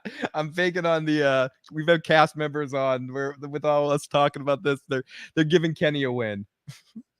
If he could just get some and just say somehow they could throw in the word Teflon in there. This for me, Kenny, you're like the Teflon dog. Just something, throw something in there. You know what I mean? Let you know you did it for the Don. You know what I mean? Because you can put the Don in there, something like that. And just say something like, Kenny, you're like a mafia Don. Something. You throw something in there. Just so we know it's for me. But you can also have plausible deniability. Kenny, what's that material in your shirt? It feels like Teflon. Yeah, something. Throw it in there for me. Drunk Bishop asks, do you think there will be a time lapse when season 3 airs, and will we find out Tabitha has been gone for a year? No, That's different. So that's a different question. So 2 questions.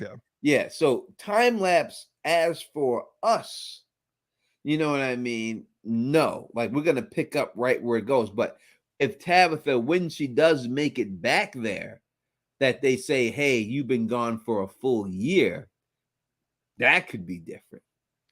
They could say some shit like that. It would be weird, but they could say, because time does move differently in this place. Or maybe she's the one who notices it. Maybe when they come back, it feels like she's only been gone for a couple of hours, but she's been like, nah, I've been gone for a full year. Right. Who knows? Like when she runs out of the hospital room and picks up a newspaper at some point in time, or looks at a phone and sees the date, it might be a year after the car went missing on the road or ran into the stop. And I think that's the most interesting things to come from the Tabitha situation to me, is figuring out some of the timetables of, are we in a time loop? Do people notice that these people are gone, or are they gone in that moment? And when she's back, she's back. And to jump on that too, Tony, you think Tabitha ends up back in Frumland before the end of the season? She's got to make it back, because I think that what's going on. Did we do it? Did we do a Tabitha stream? I think I did do a Tabitha stream. I'm not sure if we did. If people in the chat, let me know we did a Tabitha stream. Did we do a full? I think that's probably the first one we did. I think that would make the most sense to me if I did that.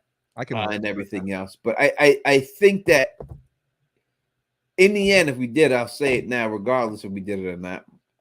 I think that Eloise is going to be in a hospital. Mm-hmm. And the same way that the mother sacrificed herself for Eloise will be the same thing. Now, if it's some type of like sneak in another room, throw some headsets on, and jump back in the world, we'll see if that's the way to get back in. And you did do a Tabitha, Jim, Jade, and now Boyd. Yeah, so it might be a situation like that, how she gets back in, but she will definitely get back in. She's definitely getting in there. She's got to come back and tell everybody what she's seen. Now, Tony, you were talking about what I want to see from Boyd. I know you said some of the things you think's going to happen. Ideally, what do you want to see Boyd go through this season? What would you like his timetable to be? Right, Tony has to go get some before Jenny does. Who the hell's Jenny? Jenny, you sure are a smart lady. What For does going that over mean? 10 months. What does that mean, Phil? Tony has to go get some before Jenny does. Can't let Kenny win. Maybe she knows me in real life, Larissa.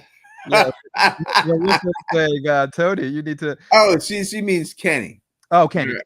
Tony needs to go out and get some before Kenny. Can't let Kenny win. I'm like, who the hell is Jenny? So you're suggesting Tony goes to From Town and picks up Christy? Listen. I will say that I have been very celibate for a very long time now.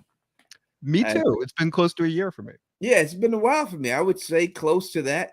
Probably for me also. I've been very standoffish right now. I've gone on dates and things, but I just have not wanting to seal the deal.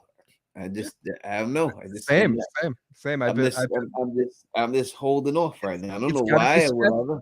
It's got to be special. Like when the last time I think I am. I just I have had so much sex just to have it that I think that at this age that I'm at right now that I have to be in a situation where I really feel like it could work out to be something than just I don't know. I'm getting old. KP's mad at us. He's like, "What, guys?"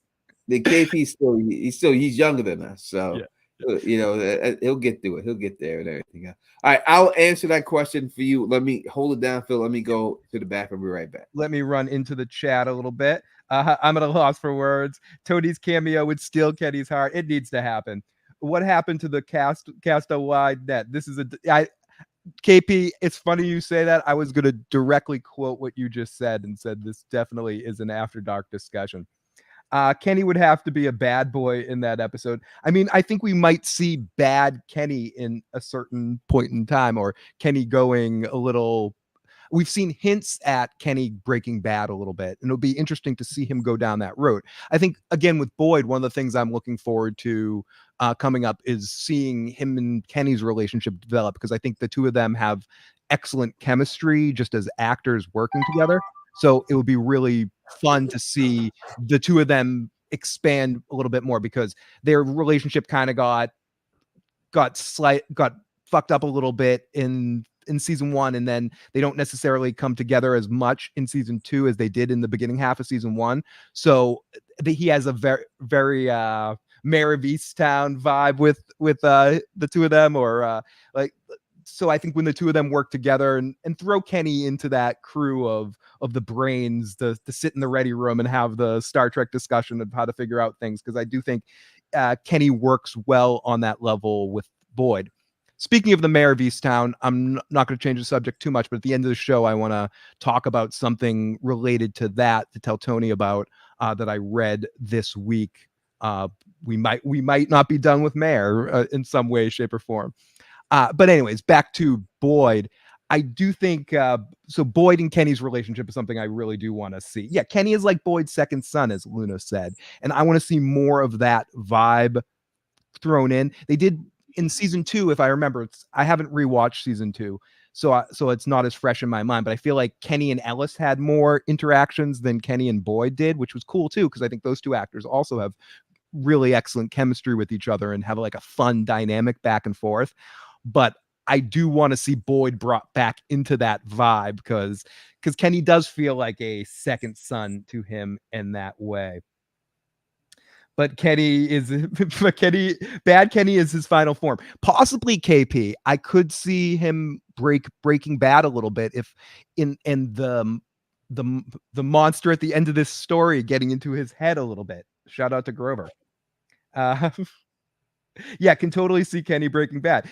Absolutely, Lady Stoneheart. I think they've at least hinted towards that, especially if anything. Tony was mentioning that Kenny's mom might be on the chopping block, or not on the chopping block, somebody that is pardon the word, expendable in the sense of could it be emotional weight of We some. talked about Kenny Breaking Bad already. We said that he was a candidate to do it. He was, and I think the mother dying or anything him happening over. to Christy would push him over. That would be that final Breaking Bad He level. was ready to kill Sarah. Yep, Not really. 100%. He was. He was ready to kill Sarah. We could definitely see him. We've seen him chopping down the cherry tree when his dad died, right? And going crazy there with the blood all over him. He's chopping down the tree. Yeah, the whole beginning half. And speaking of Breaking Bad, that was a Breaking Bad thing where they showed the end of the episode towards the beginning of it, and then they cycled back to it. So easily, we talked about that before. Kenny definitely could be Breaking Bad. He's got to push him over the edge, and it could be a situation like that again. When Toby died, when he was inside of that hospital, on the blackboard, it was the poem of the Raven that was wiped away.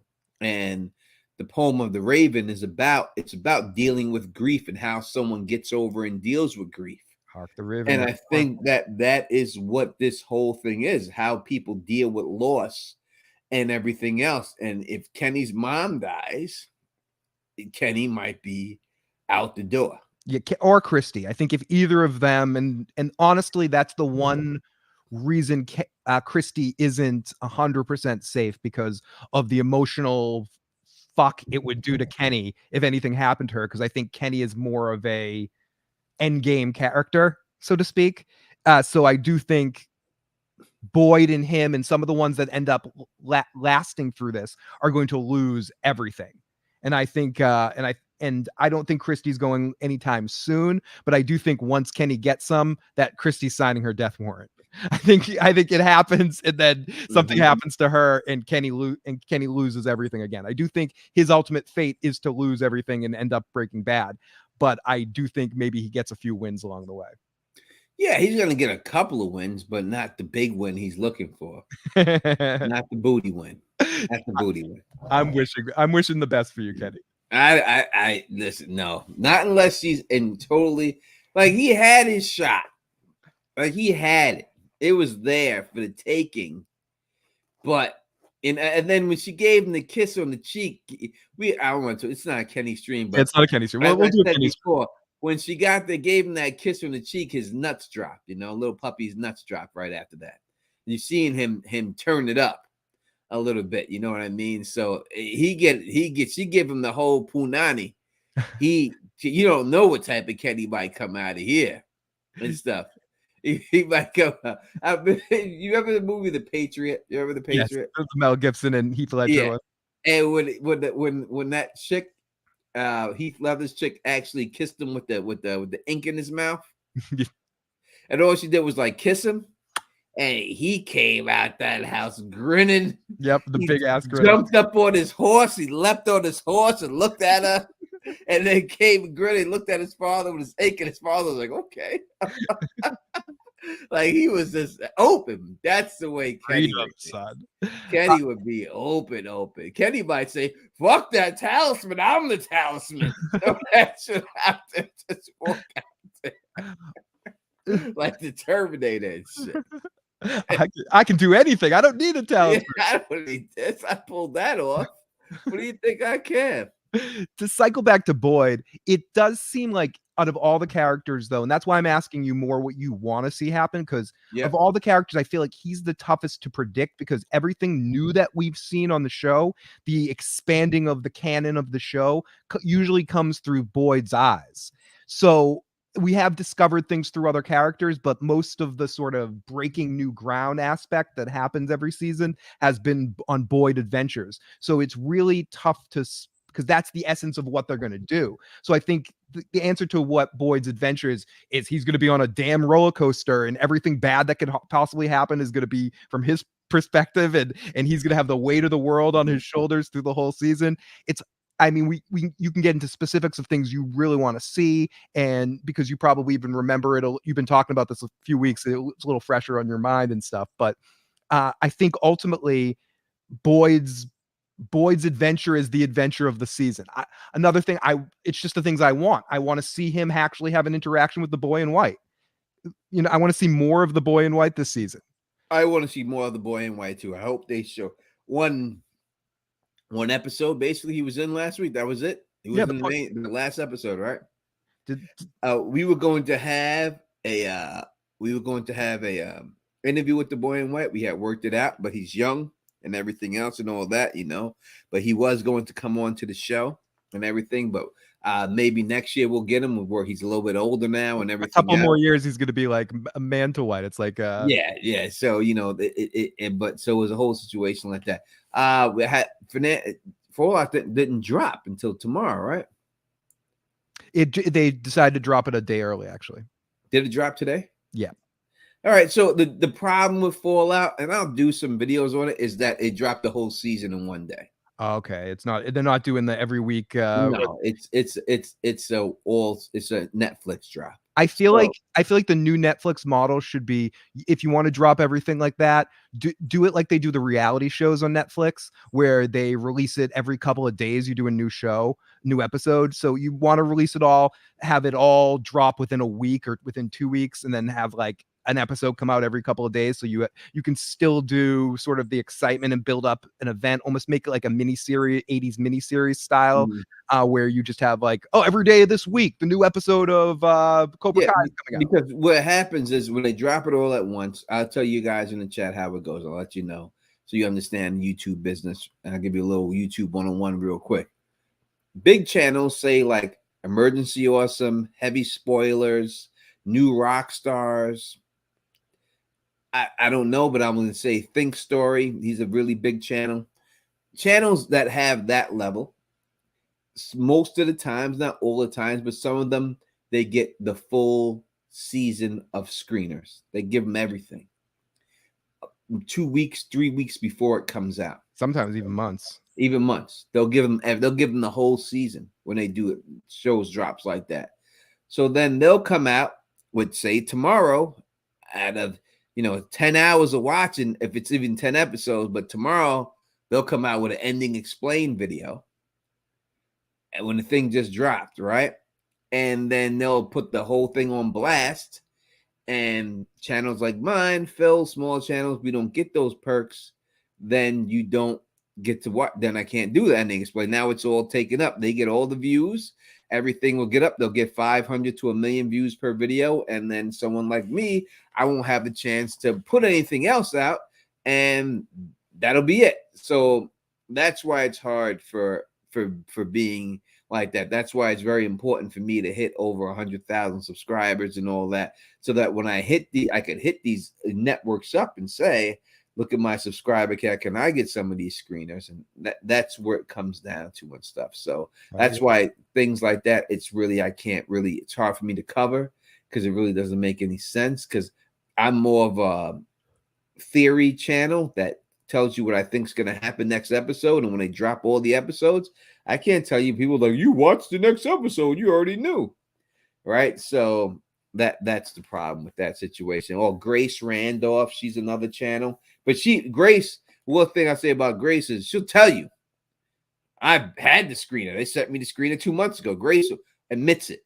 Like, she comes right out and tells you, which is, I got nothing but respect for her for saying it. But she'll tell you straight up, I got the screener for this. I got the screener for this movie. I got the screener for this. I got to watch that next week. She'll tell you that they did that. You know what I mean? Other channels will front and they'll get them. And they'll act like they didn't get them and act like they're predicting shit and just they already watched it. So that's why it is, and everything else. So that's why, yes, I need you to sub to the channel and everything else. But that's facts. And that's what I got nothing but love for not those channels. Think Story. I like Think Story. He's a cool dude. Come in the chat and everything else. Nothing but love. I'm not talking down about any of them. I'm just saying that's just the facts of the business. That's the way the business works. Tony, your subscribers are the same as the members of your channel. Are subscribed? No, they're not. Members are not the same as subscribers. Members are people who pay a certain amount of money per month to just support the channel. Technically, you can be a member and not a subscriber. Yes, there are a bunch of people who are in the chat probably who are subscribers but not actually members. Members are people who pay every month. I think it's like $3 a month to show some love to the channel. You know what I mean? So That's what it is. So when you see tomorrow, watch when Fallout comes out, if it dropped tonight, motherfuckers ain't stay up for 10 hours straight watching the show. Or they got the ending explained video. Joe and I, when we covered Cobra Kai a couple of years ago, we literally stayed up all night, watched all freaking 10 episodes, and went live at like 2:00 6 o'clock in the morning afterwards, and just so we could get 900 people watching, like just so we can get that small audience and compete with that, just to talk about it and stuff like that. So those channels are not doing that. That's the reason why From was so big for me, because I started doing From, told Phil about From, told LMR about From, because I seen the trailer, I thought it was going to be good, and it just so happens that From blew up for me. It did good for my channel, But listen, be honest with you, other channels, they be watching me. They bigger than me, but they know who I am, and they seen the views I got and said, wait, if this guy can get this views, let me see what I could do. And if you looked at last season, you've seen a bunch of bigger channels jump on the show bandwagon and get much more views than I gotten, because YouTube will push their videos more than they'll push my videos, because they got more subscribers than me. And that's the truth. You see people who never done a show like this on their channel ever before come out there and start making videos about From. Right? That's the dumbest facts. That's just what it is. The people who do reality series, who do comic books, who never done a show like this, all of a sudden jump on because they see my channel and they said, hey, if this guy can get 50,000 views, I can do it and get 200,000 views, and they did it. And it's a business, and I understand what it is, but that's what it is. That's why I say it's very important for people to subscribe to the channel. Yes, I'll be doing Out of Range too. And again, you've seen I covered Out of Range season 1, but now watch what happens with season 2. I guarantee you'll see the bigger channels jump on. Once they feel that there's money to be made, they jumping on it to get that money. And again, these people, a lot of these channels, they got people who work for them, who, Emergency Awesome ain't editing his videos. They got editors for him. You got a team. You got a whole team. They're making that much money. You get a team behind you. New York Stars got a team, a bunch of people who do it. Anyone you think of, all those do. Heavy Spoilers, he's got a team of people. Got people who work for him and everything else to do videos. They'll do it all. Tony, before we get back to From, since we're just talking about a couple of other things, let me tell you about this now. Speaking of shows that you've discovered with Tony, I was talking about Mayor of Easttown earlier. Yeah. The screenwriter that created Mayor of Easttown, Brad Inglesbury, I think his name is, he has a new crime drama coming out, filming right now, called Task, starring Mark Ruffalo. And Mark Ruffalo they were asking him about this, and he said it's about Mayor of Easttown. He said at some point these two might run into each other in the future. That's what they're saying. It's not set, and Winslet has said she wants to redo the role. So there's talk that this world might be the same universe as the Mayor of Easttown, and there might be some crossover. So keep an eye out for Task. We'll be covering it on my channel and Tony, one of us, somewhere when it comes up. It's made by the Mayor of Easttown, and he's trying to work in a crossover, I believe, because it's about an FBI investigator on a case, and so I think they're going to be some sort of crossover on that. Would be amazing. I would love to see it. Task. We'll look forward to that show. Again, I'm watching the show Sugar on Apple TV right now. And I was going to do streams for Sugar. I'm still debating whether to do it. I don't know if people have watched it enough to watch it for me that warrant me doing it and everything else. But have you watched Sugar yet? No, not yet.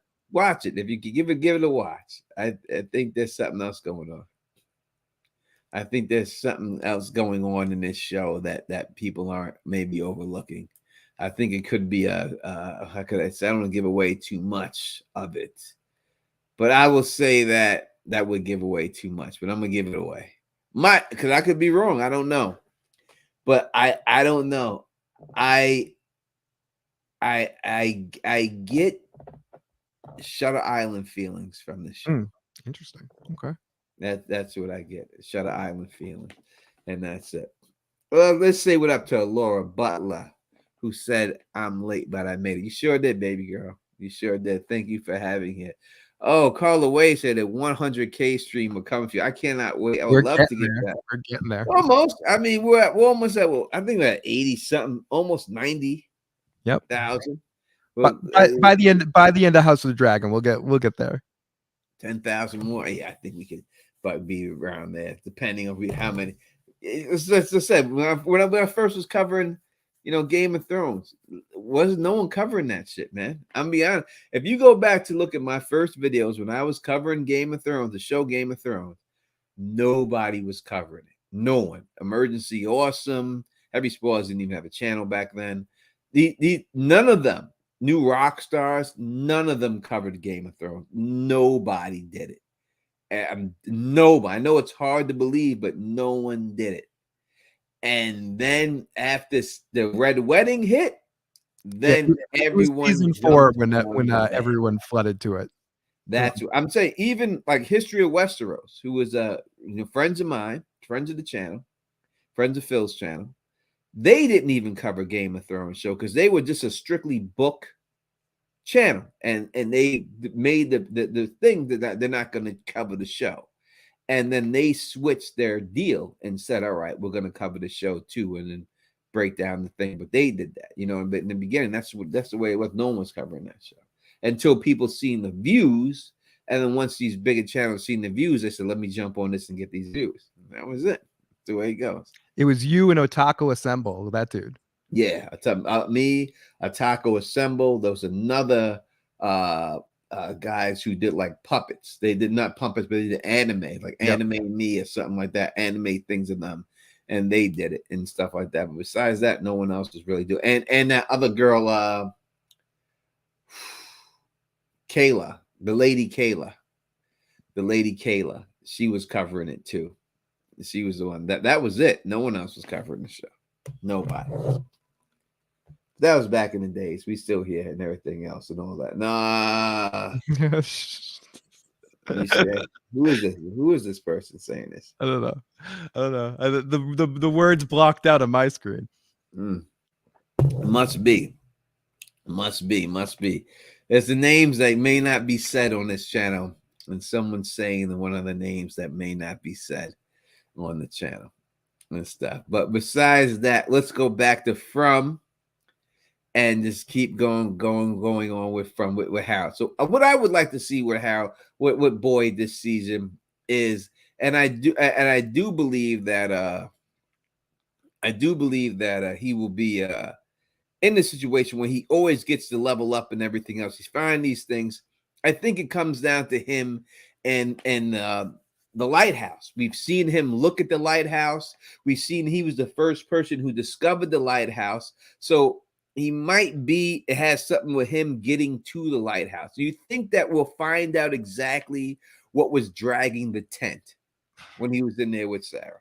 I hope so, because that is one of those things that really sort of I wondered since season 1. It felt like that felt very science fiction tractor beam or something like a hook grabbing them from. So I know people said it was a spider. People want to say it was a giant spider. Oh, the giant spider. Jackie C, tune into an After Dark. We'll talk about it there. I've talked about it so many times. Yeah, exactly. Ask that question on an After Dark or do some looking back on some videos. It's definitely been talked about. 100%. 100%. Yeah, so I think it really comes down to him this season finding his way to the lighthouse. And when he says that a whole bunch of bad stuff is going to happen to them, I think it's because they finally make it to the lighthouse. The spider, they have to, right? I mean, Phil, let's go through it real quick. Jim's kids are going to say to his ass, "Where's mom?" Mm-hmm. And he's gonna have to say, she went with Victor. And then Jim's got to say, Victor, where the fuck did you take my wife, right? Oh, I'm gonna run. I'm sorry. I'm gonna like, what's Victor gonna do? Is Victor? I heard you say this earlier. Do you think Victor finally has to explain himself? He can't play. Yeah, because even last season when they were in that truck, Boyd said to him, "We're gonna," he said something like, "We're gonna have to fucking talk."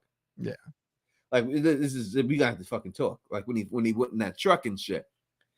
I think that it comes down to where they both got to go to him and say, "Where did you take Tabitha?" He's got to say, "I took her to the bottle tree. Take me to the bottle tree." Only thing that can happen here as if the bottle tree ain't the fuck there. Yeah. Like somehow it moved away. It's not there. And he's like, oh, it was right here. Guys, it was here, I'm telling you. I took her here. It moved. That would be the only thing that prevents them all, because if they get to that bottle tree, then they're all gonna wind up at the lighthouse. So you think the lighthouse is going to play a big part eventually in this season, as because that's the way out, as far as we know, getting pushed off the top of the lighthouse. Well, I think getting pushed out is a way to wake your ass up. That's yeah, it. out of the loop. Yeah, I can't see. It's not the way out. I think that I'm going to say it here for all you people, because I love you all in the stream, even the people who are here, other channels and other that aren't commenting in the chat that's watching. I love you all. I love you. This is going to be in my video. I'm going to put this in the video soon, but I'll tell you right now exactly what's going to happen, what it is that people are overlooking, the thing that people have forgotten. You see, when you seen Boyd and he went back into that place where he found the music box, and he was in there, and oh, how'd he get there? It was the torch, and he lit the torch, and people said the fire. It's the fire in the torch that does it. And then when you see in the same exact torch that was in the lighthouse burning, that casted this whole thing that was in there with the light, I don't believe it's the fire in the torch. I think it's the torch itself. I think the fire ignites it, because if it was the fire in the torch, and why I know it's not true, it's not the fire in the torch. If it was the fire in the torch at that time when Boyd left, he left with the torch on fire. He wouldn't have been able to leave with it on fire. Then he's seen the creatures out there, and he put the fire out. The torch itself is some type of mechanism. It's some type of it's something in that torch, whether it's shaped like a torch, but there's some type of technology in the torch that either casts some type of stuff out there that you don't see, but something to do with the torch itself. And I think he may grab that torch from there. And then when he grabs that torch from there, maybe him and Jade, they break it open or something, and they really figure out that there's some type of technology. Do you think the torch somehow controls the monsters? I think the torch is like some type of remote control, like a portal, like it's wherever it shines is like keeps them, like not saying like it was like under the dome or something like that, but where that torch can shine, that whole area is affected by it. You know what I mean? Like it's something. There is something going on there. Miss T says, "Is there only one torch?" No, it's not. There's that one. There's that one special torch one, in the lighthouse, and there was that one torch that Boyd had when he was in that place. But I think it's the torch itself, not the fire. It's the torch. There's some type of technology in that torch that when he lit that torch, he was able to go back in time into that spot. And it's not the fire that's allowing him to do it. There's other fires in the place. It's the torch. There's something going on with that torch. Right. That, like, by lighting the fire, it powers it up. It powers up the computerized stuff that's in the torch that creates some sort of board control over the monsters, or something, can kind of like set up some sort of protection or something's going on with it. Something going on with the torch itself. So I think when Boyd gets there, I think he'll figure it out. He'll pull that torch out of there. Because listen, the boy in white's not going to push Boyd out the window. He's too big for that. All right, it's not going to happen. You may have got Tabitha, but you ain't getting Boyd out that one. Double underhook your elbow. Boyd will knee him in the face. Boy or not. Prime the Kid Next Door says, same goes for the lighthouse. Someone put out that light source and everything stops. I promise. I mean, that's what we're talking about. We just said. essentially. That's what we're saying. Yeah, Boyd's going to grab that torch from the lighthouse, and they're going to use that torch, and they're going to figure out what's the technology is going on in that torch. Power in all the houses goes out. Everything will be shot right then and that's probably when he says, "Oh, we're under a lot of fire." Maybe even the faraway trees stop to work. Maybe that's when it starts to snow, because whatever weather control exists stops working at that point. Everything starts to go. And so and we know they have control of the weather because we've seen it in season 1, right? Came in that storm came in out of nowhere. That's just not the way it happens, right? You don't get storms just like that. It came in out of nowhere right when they were getting close to putting that tower, the antenna on the tower. And then all of a sudden, that's when it happened. All the storm just rolls in there. They control that storm. They control the weather. So what do you think about that theory I made up, Phil, that Jim is going to put the antenna on the lighthouse? I mean, I definitely think Jim is a one-tracked mind situation, and especially now that Tabitha's gone, he's going to get obsessive. I think that's one thing that puts this season really an interesting point. A lot of people are really going to be up against it and put up against these difficult journeys. So I do think that will be Jim's thought, and he'll be like, oh, I can bring the antenna up to the top there because that's his one track mind. So I think that is a interesting perspective on that. He's the wild card in the way that he's never going to do the right thing, right? He's always going to try something and screw it up, I think, in some way. Yeah, his whole theory from the day one was just trying to get the antenna as high as possible to contact people. First was Colony House, then he wanted to do the drone. Both seasons, antenna high. The lighthouse, they've shown it is higher than anything else. It's in the clouds, basically. Yep. When she's looking up there.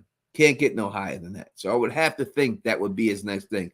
And it would be crazy. Listen, don't think it can't happen that Jim answers the voice that comes across is Tabitha. Yeah, no, absolutely. When she finally gets out there, that's what it is. People say, hi, Hannah. What's Hannah? Oh, Hannah's in the building. What up, Hannah? How are you? Glad you made it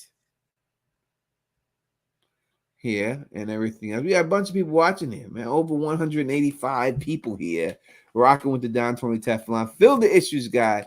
All right, Phil, I don't know if you were here, so I'm going to let me drop the calling line real quick because people ain't calling anyway.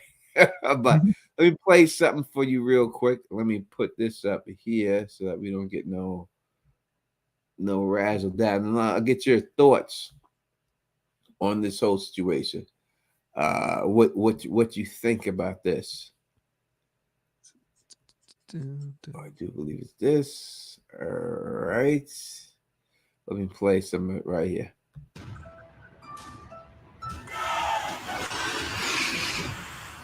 And cut. We knew that we wanted our creatures very much to maintain a human quality. The creatures who look really normal at one point and then turn into monsters.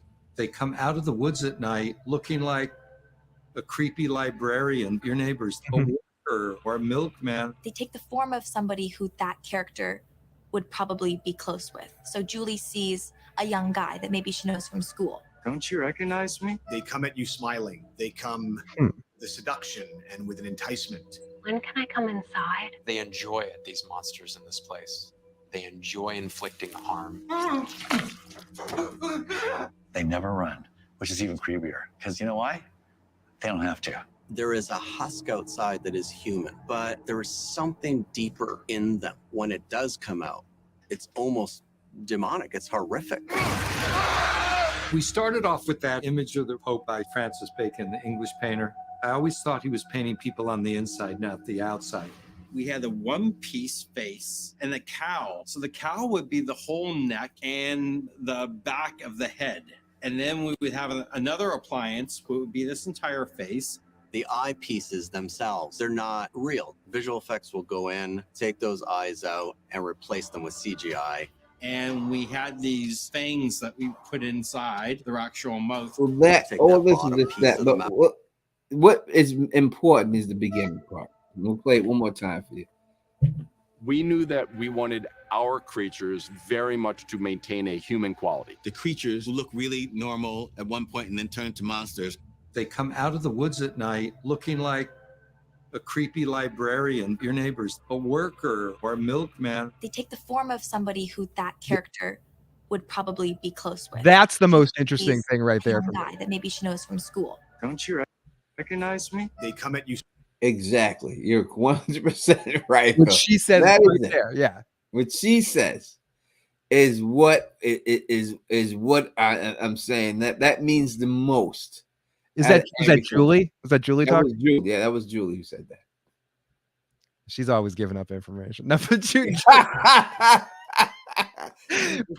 Holland's. Yeah, she slips up a lot. But no, I think that's very interesting. And I also thought the point someone said something about their true form is more demonic, like there's something evil inside. But I think the interesting part of that, that sort of tickles my whatever, is the whole.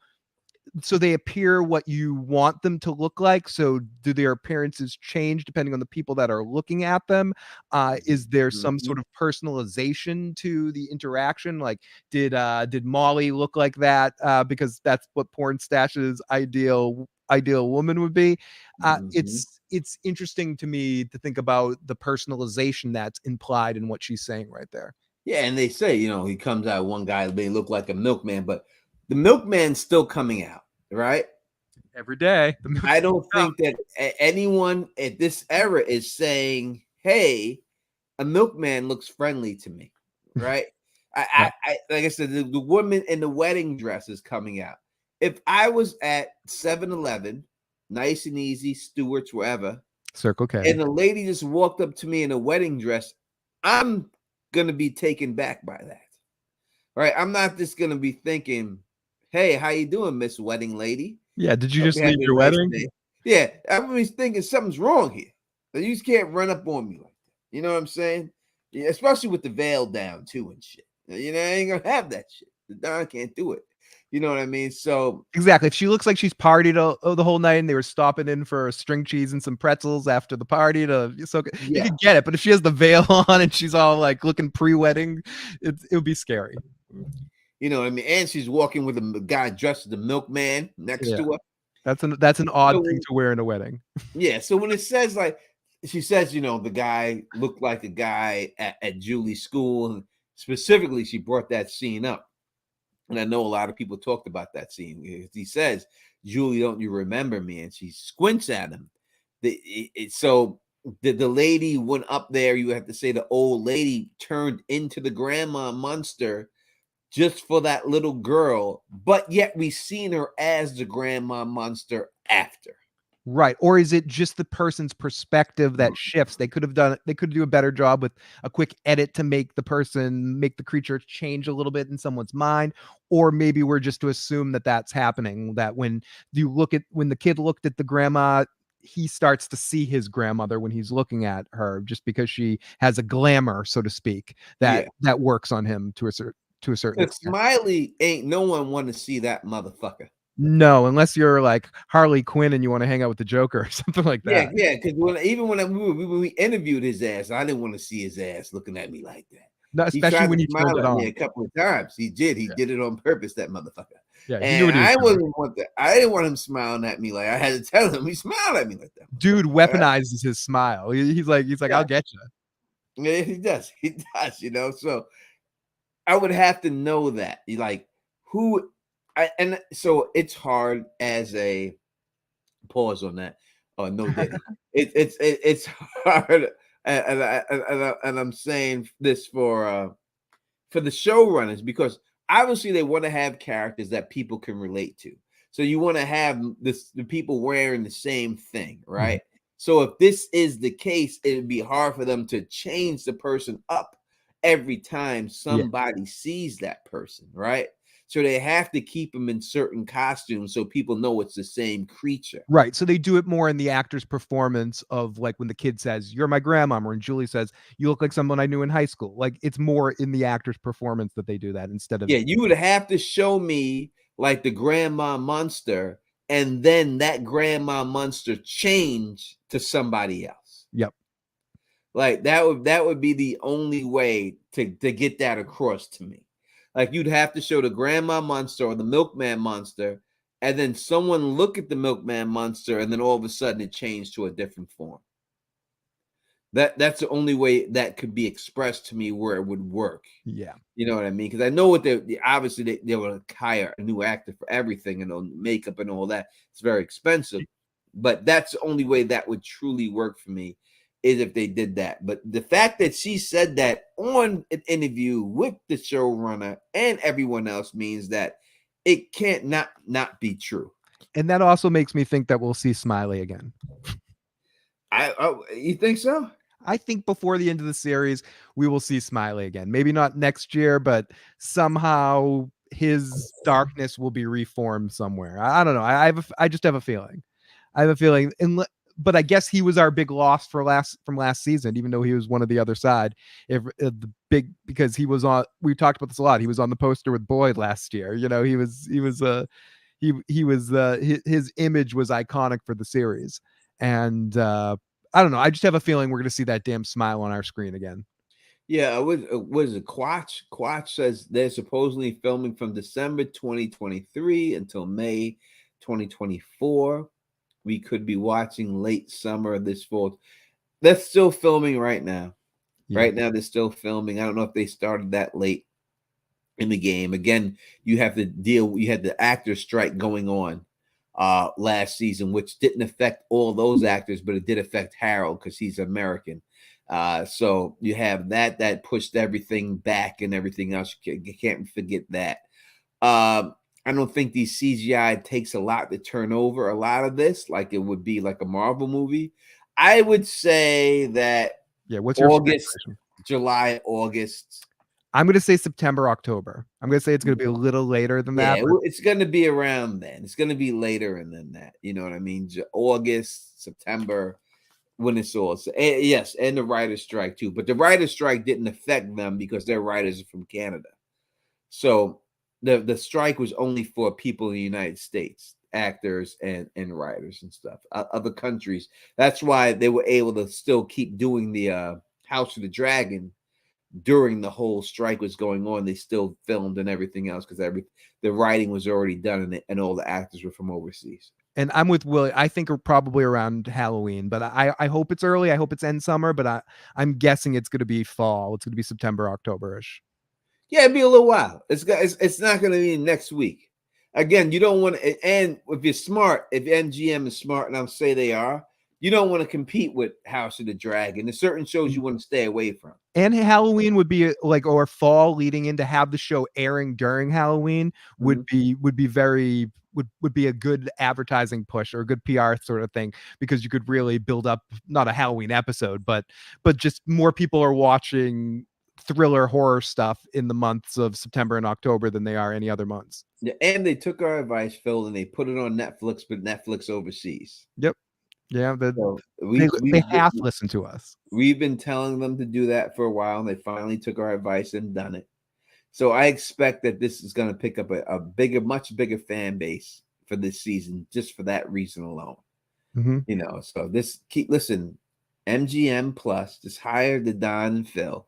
I'm telling you, you don't just take an advice on the side. Just hire us, and we'll keep this thing going on for you. We got you. We trying to work with you here, man. And just show us some love, man. Show us some love here. You know what I mean? That's just what it's gonna be. Exactly.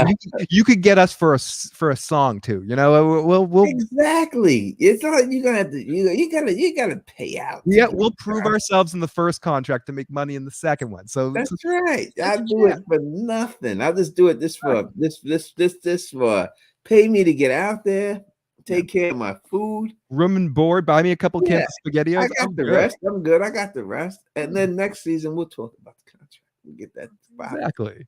And everything. I just think we have to prove ourselves, Tony. You know, I'm with it. We can definitely do it. Listen, let's help us out. Come on, help a brother. We get it popping for you. We got it popping for you here. We were trying to work with you and everything. And again, yes, you're correct. Everyone's going to need some type of getaway from this damn election too.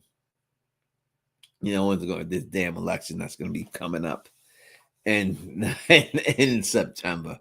And all that. I'd be happy when it's fucking over. I'd just be happy when the election is over. I just want it over already. Because I already know, and I'm not going to get into politics with y'all, but I don't want to talk politics with anybody.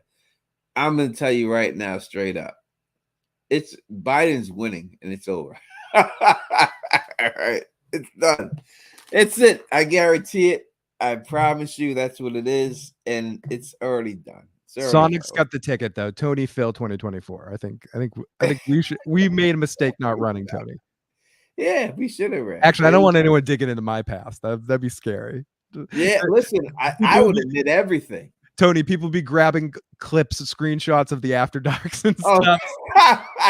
They were like, Tony Teflon. Wait a second. Wait a second, Tony. Why do I know that name? It was like, did you say that you allowed a woman to grab her feet on your nether regions and filthy and make you? How did you say? Bust a nut. Filthy issues guy. Did you have somebody dress you up like an X-Men character in blue makeup and have sex in public? Did you do that, Mr. Filthy Issues guy? Yeah, we'd be in trouble, Tony. I sure did. I said, not only did I do it once, I did it twice. Yes, I did it. Make it burn the hell up. You can't shame me.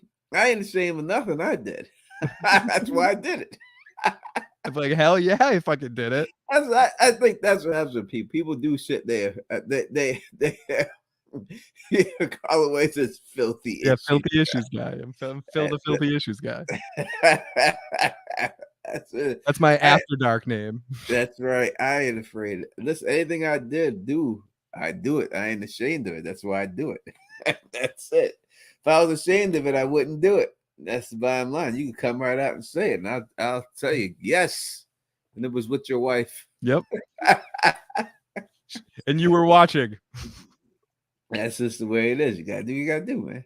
That's just the way you go. Listen, hopefully, Larissa. Oh, occasionally there's lots of hippie activities going on in my channel. There are. It could be some going on right now. Possibly. She has a beautiful dog. Look at that little dog right next to her. Look at that. The dog. The dog face right there. It's a dog. This dogs are so nice. Love dogs, right? Jackie C says, Tony, what did you do to my wife? Hey, Jackie C, what happens between two people behind closed doors is our damn business. Exactly. What we did with your wife is our business. And if you want to know, come in the room next time. Exactly. You're invited. Come on in. The door wasn't locked, girl. You could just came in. You even left it open a crack. The door wasn't locked. You could came in. She was saying, Jackie, come here. You just came in. The door's open. Sorry, Jackie. Sorry, Jackie. I mean, we had your permission. You made us that tasty meal beforehand. It was great. That's just the way it poured some wine. I mean, gosh. What about that? What about that life? What about that life? Poured some tea and did this whole tea service and so. Or am I thinking of Shogun? I don't know. You might be. I haven't watched the last 2 episodes of Shogun. At this point, you might as well wait till that and then just binge it all at the end. That's what I'm thinking right now. I haven't watched the last 2 episodes. I should watch them and stuff. I know so I've seen Smoke Screen, but holy shit for this episode. So. There is a holy shit in it. It makes me want to watch it, but I got to go back and watch 2. I just can't watch the one. So it is what it. Oh, solid good boy. Like 2 battles in the way. Listen, Marilyn Monroe wouldn't have stood a chance if me and Phil were in there. Happy birthday, Mr. Teflon. It would have been a real happy birthday. Happy birthday to you.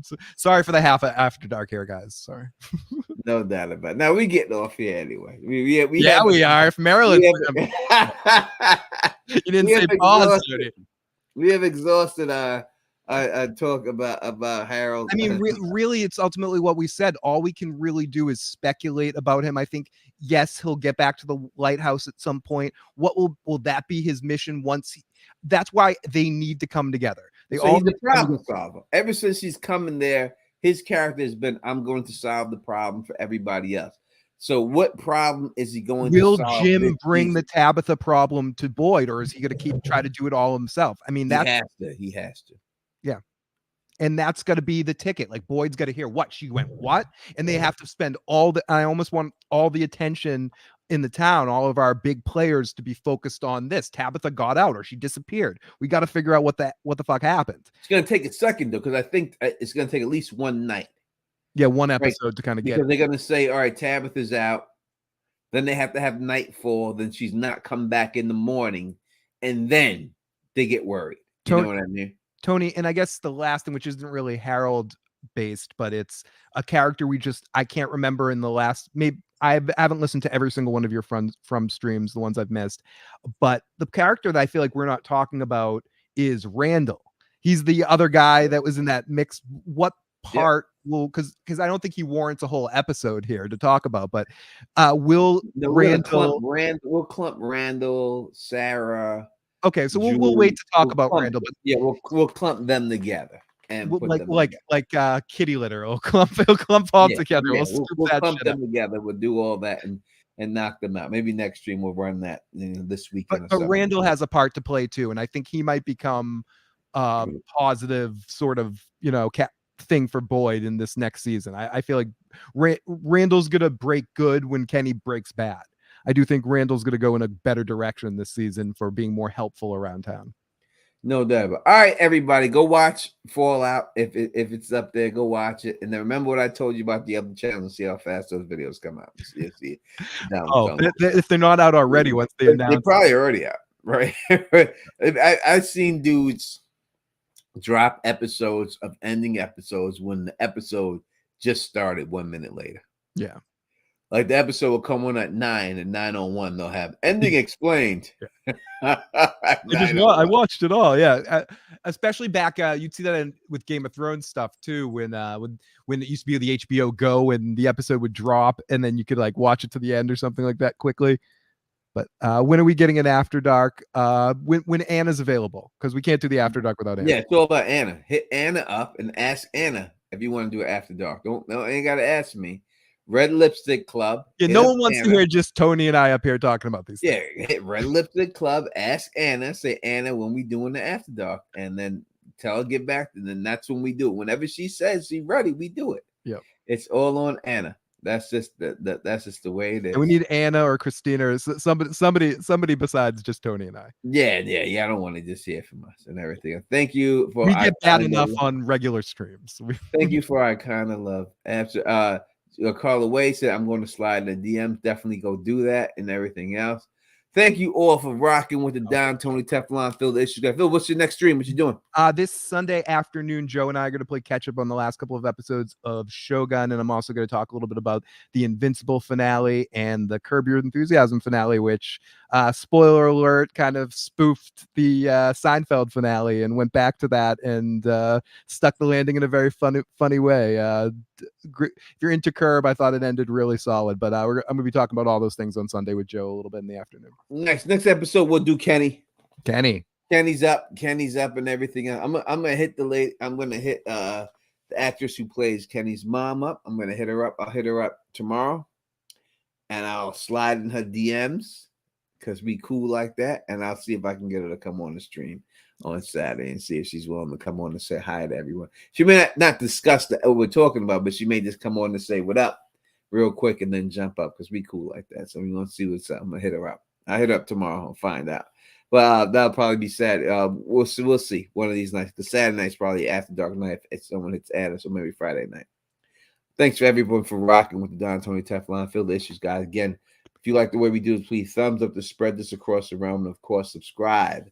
And as always, let's go out in style the way we do it. Call away. Take us away.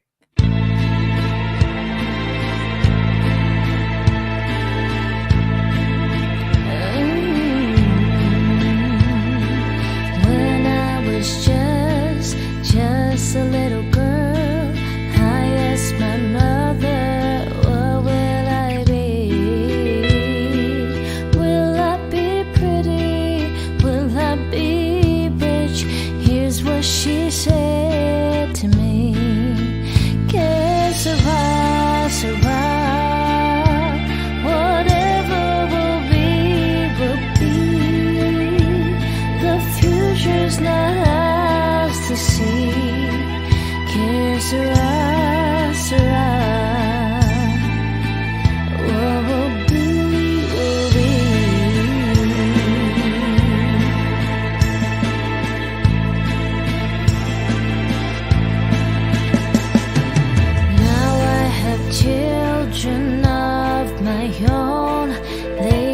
Simba.